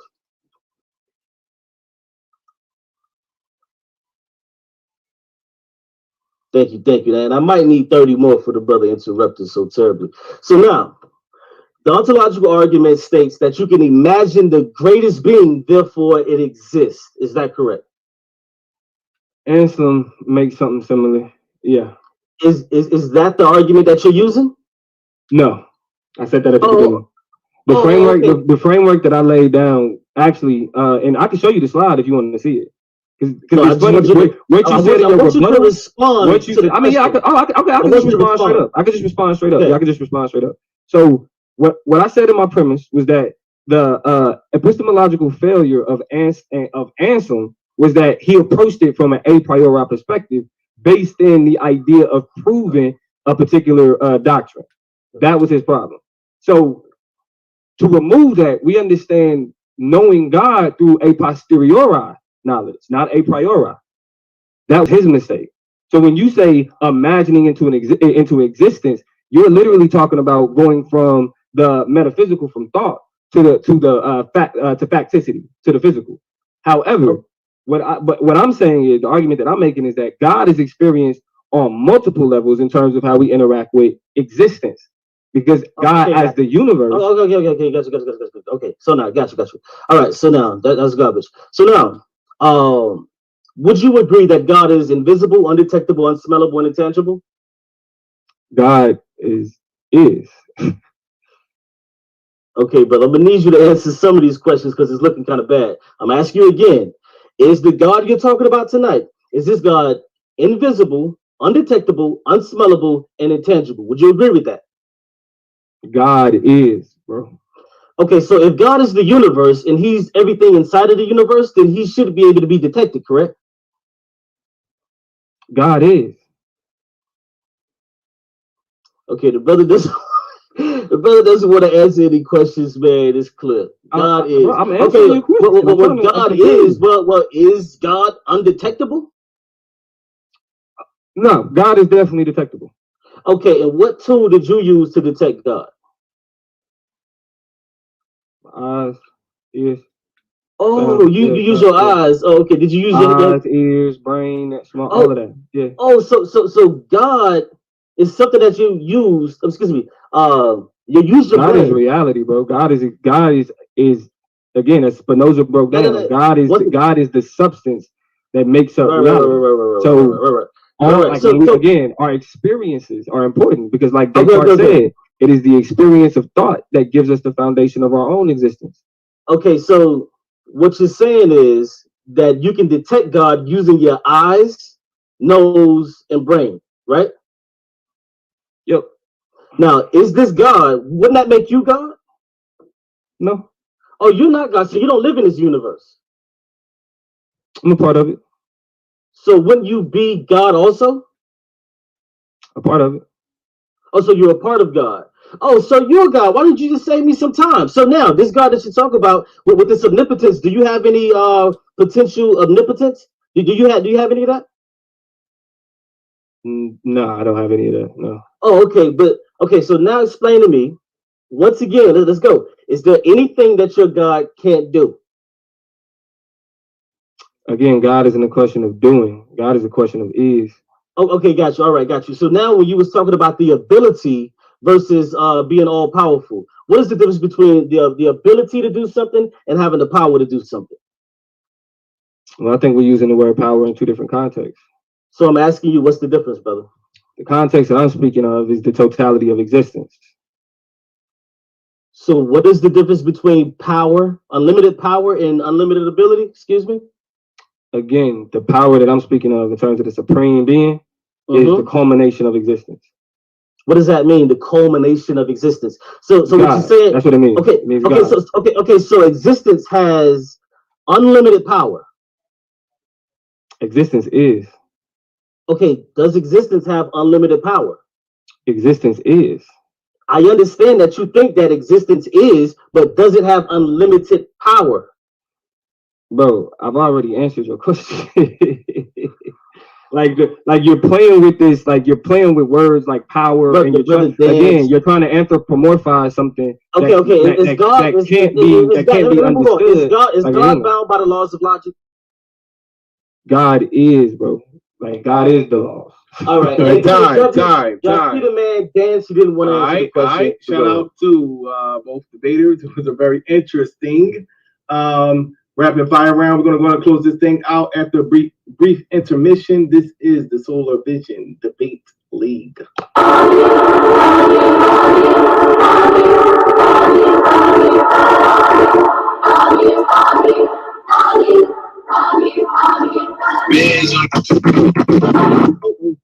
No, we don't. Domo, you have 5 minutes to close this thing out, brother. I thought the person that goes first get to go last first. No, we don't. I went first. He said go last first. I went first. You gotta go first. I'm talking about in the closing. Whatever. It's cool. Go ahead. All right. So we're gonna go ahead and set the timer for 5 minutes, and it is on you, Domo. Whenever you're ready. All right. Let me get my timer. It's 5 minutes, right? Yep. All right, and let's get it. All right, Cube has already conceded the logic of this round. If you replace matter with God, Cube concedes everything I said. He doesn't know what matter is. He doesn't understand what matter is. He has no comprehension of what matter is, but he experiences matter.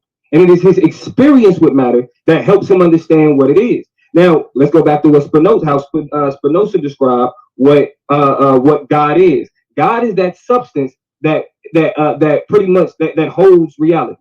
When I asked him what that was from his perspective, he called it matter. The same logic. He just proved in this debate that you don't need a priori information to make a valid claim about existence of something that you experience.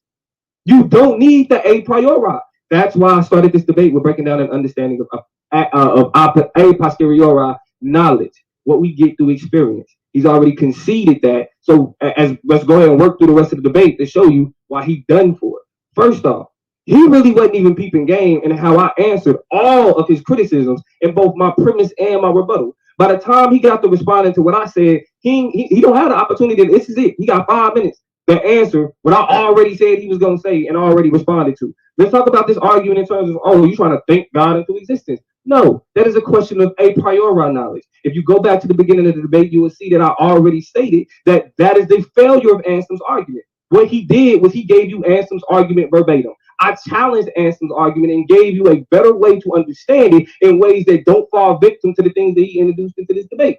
When he brought up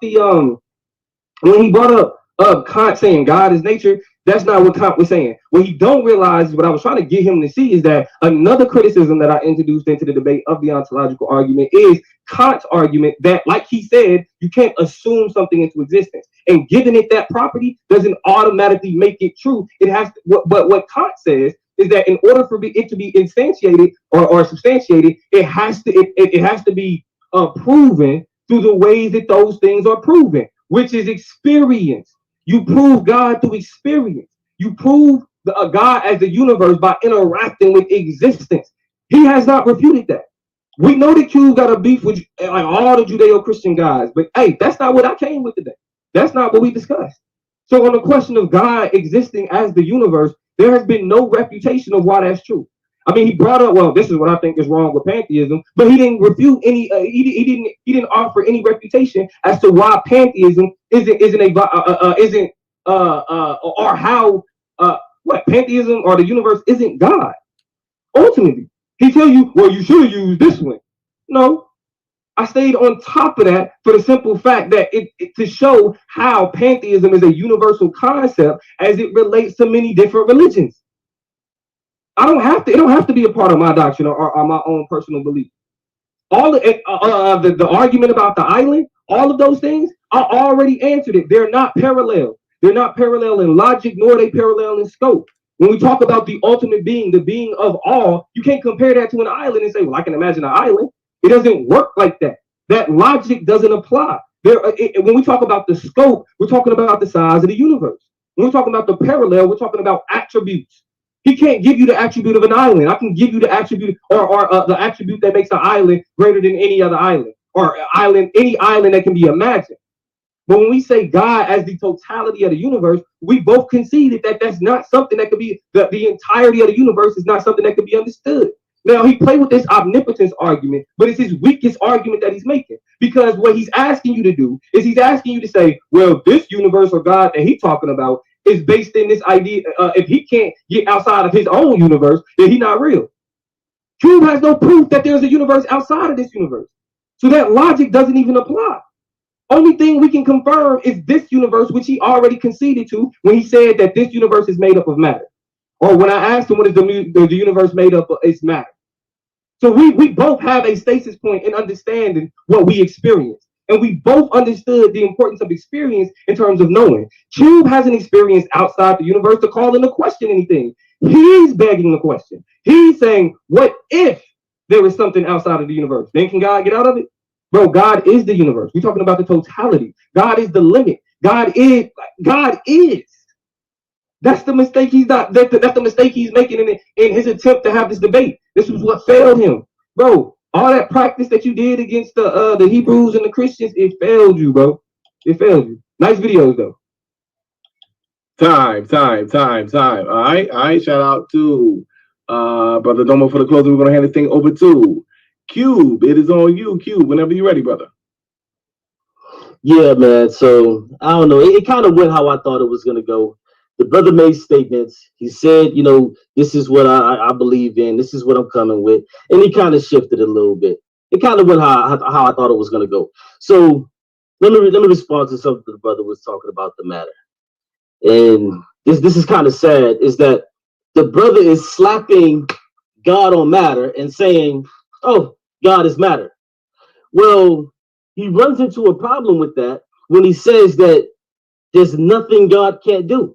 Then further, he goes to say, well, he's God too, which will make me God, which will make this mic God, which will make these earphones God, which will make this computer God.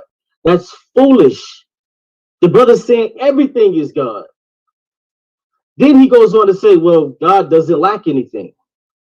Well, if God lacks the ability to leave outside of the universe or even exist anywhere else, even if it was possible, then that God can't be supreme. That's what I was trying to show the brother. It doesn't matter if I know that there's a universe outside of this. What I'm asking is, even if there was a universe outside of this, would your God be able to do it? Would he be able to escape? And the brother said that the universe is God. But how can the universe be God and not and also be omnipotent, omniscient, and all of these things? The brother did not want to address that. He said that he did not want to stand on it. Let me go into some other things he said. What we have here? The brother said that God is trapped in our universe, then went on to say that God is the universe.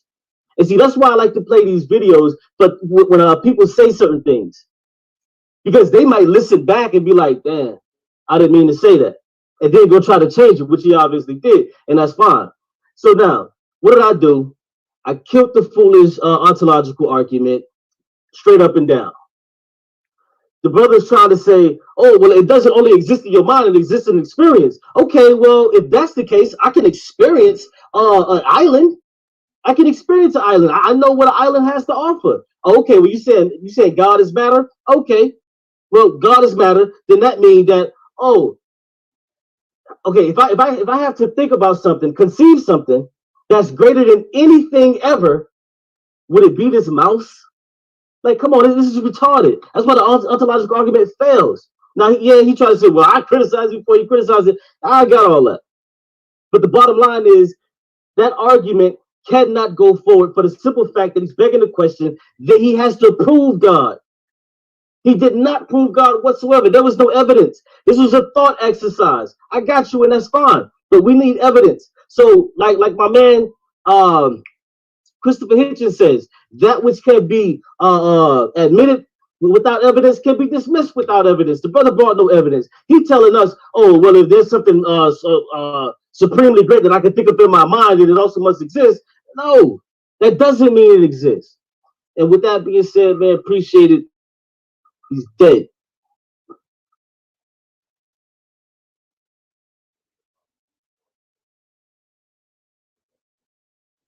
Hello? So, all right. So, shout out to both debaters. It was a very interesting debate, but unfortunately, well, when he comes back, make sure unfortunately, both of these debates, they can't hear me right now. So I'm gonna let them smoke a cigarette. You already know. Yeah. Unfortunately, their time is officially up. Family, we're now going into the Shucklebuck round after this brief intermission. Just be quiet, because the people could hear me. Y'all just can't. All right. Pretty much that's how it goes. You ask me the questions, I'll ask them, and then they'll Shucklebuck. All right. So we're gonna go ahead and start out with Brother Domo. Brother Domo. Any questions for Domo? Feel free to ask them now. Show some love. Definition. All right, shout out to Melvin for forward. Right, like y'all, there's only one way for niggas to kind of understand this. So there is a sort of cognitive barrier that's happening. Check it out. All of these things attempting to shape, asking if the universe can do, etc., is all the ways in which religion and culture anthropomorphize the universe to fit its understanding. That's what I'm trying. Next question. He wants to is that. Hey, good day, bro. And that was one, man. It's the boy Swab Boss, man. I appreciate y'all kicking it with me, hanging in there. Shout out to my brother Brandon Bay, man, Astro, Malik, Rain, Domo, Taz, Chef, boom, boom, boom, boom, boom. Can't believe them bums came through. Big O, A9, man, and the rest of the game, man. Shout out to my brother Goldmine. Hey, Pro Black. You already know what it is, man. It's the boy Swab Boss. We will be back tomorrow. It's the Argument League, man. SVDL, Solar Vision Debate League playoffs. 8 days away, 7 days now, man. Stay in tune. Peace.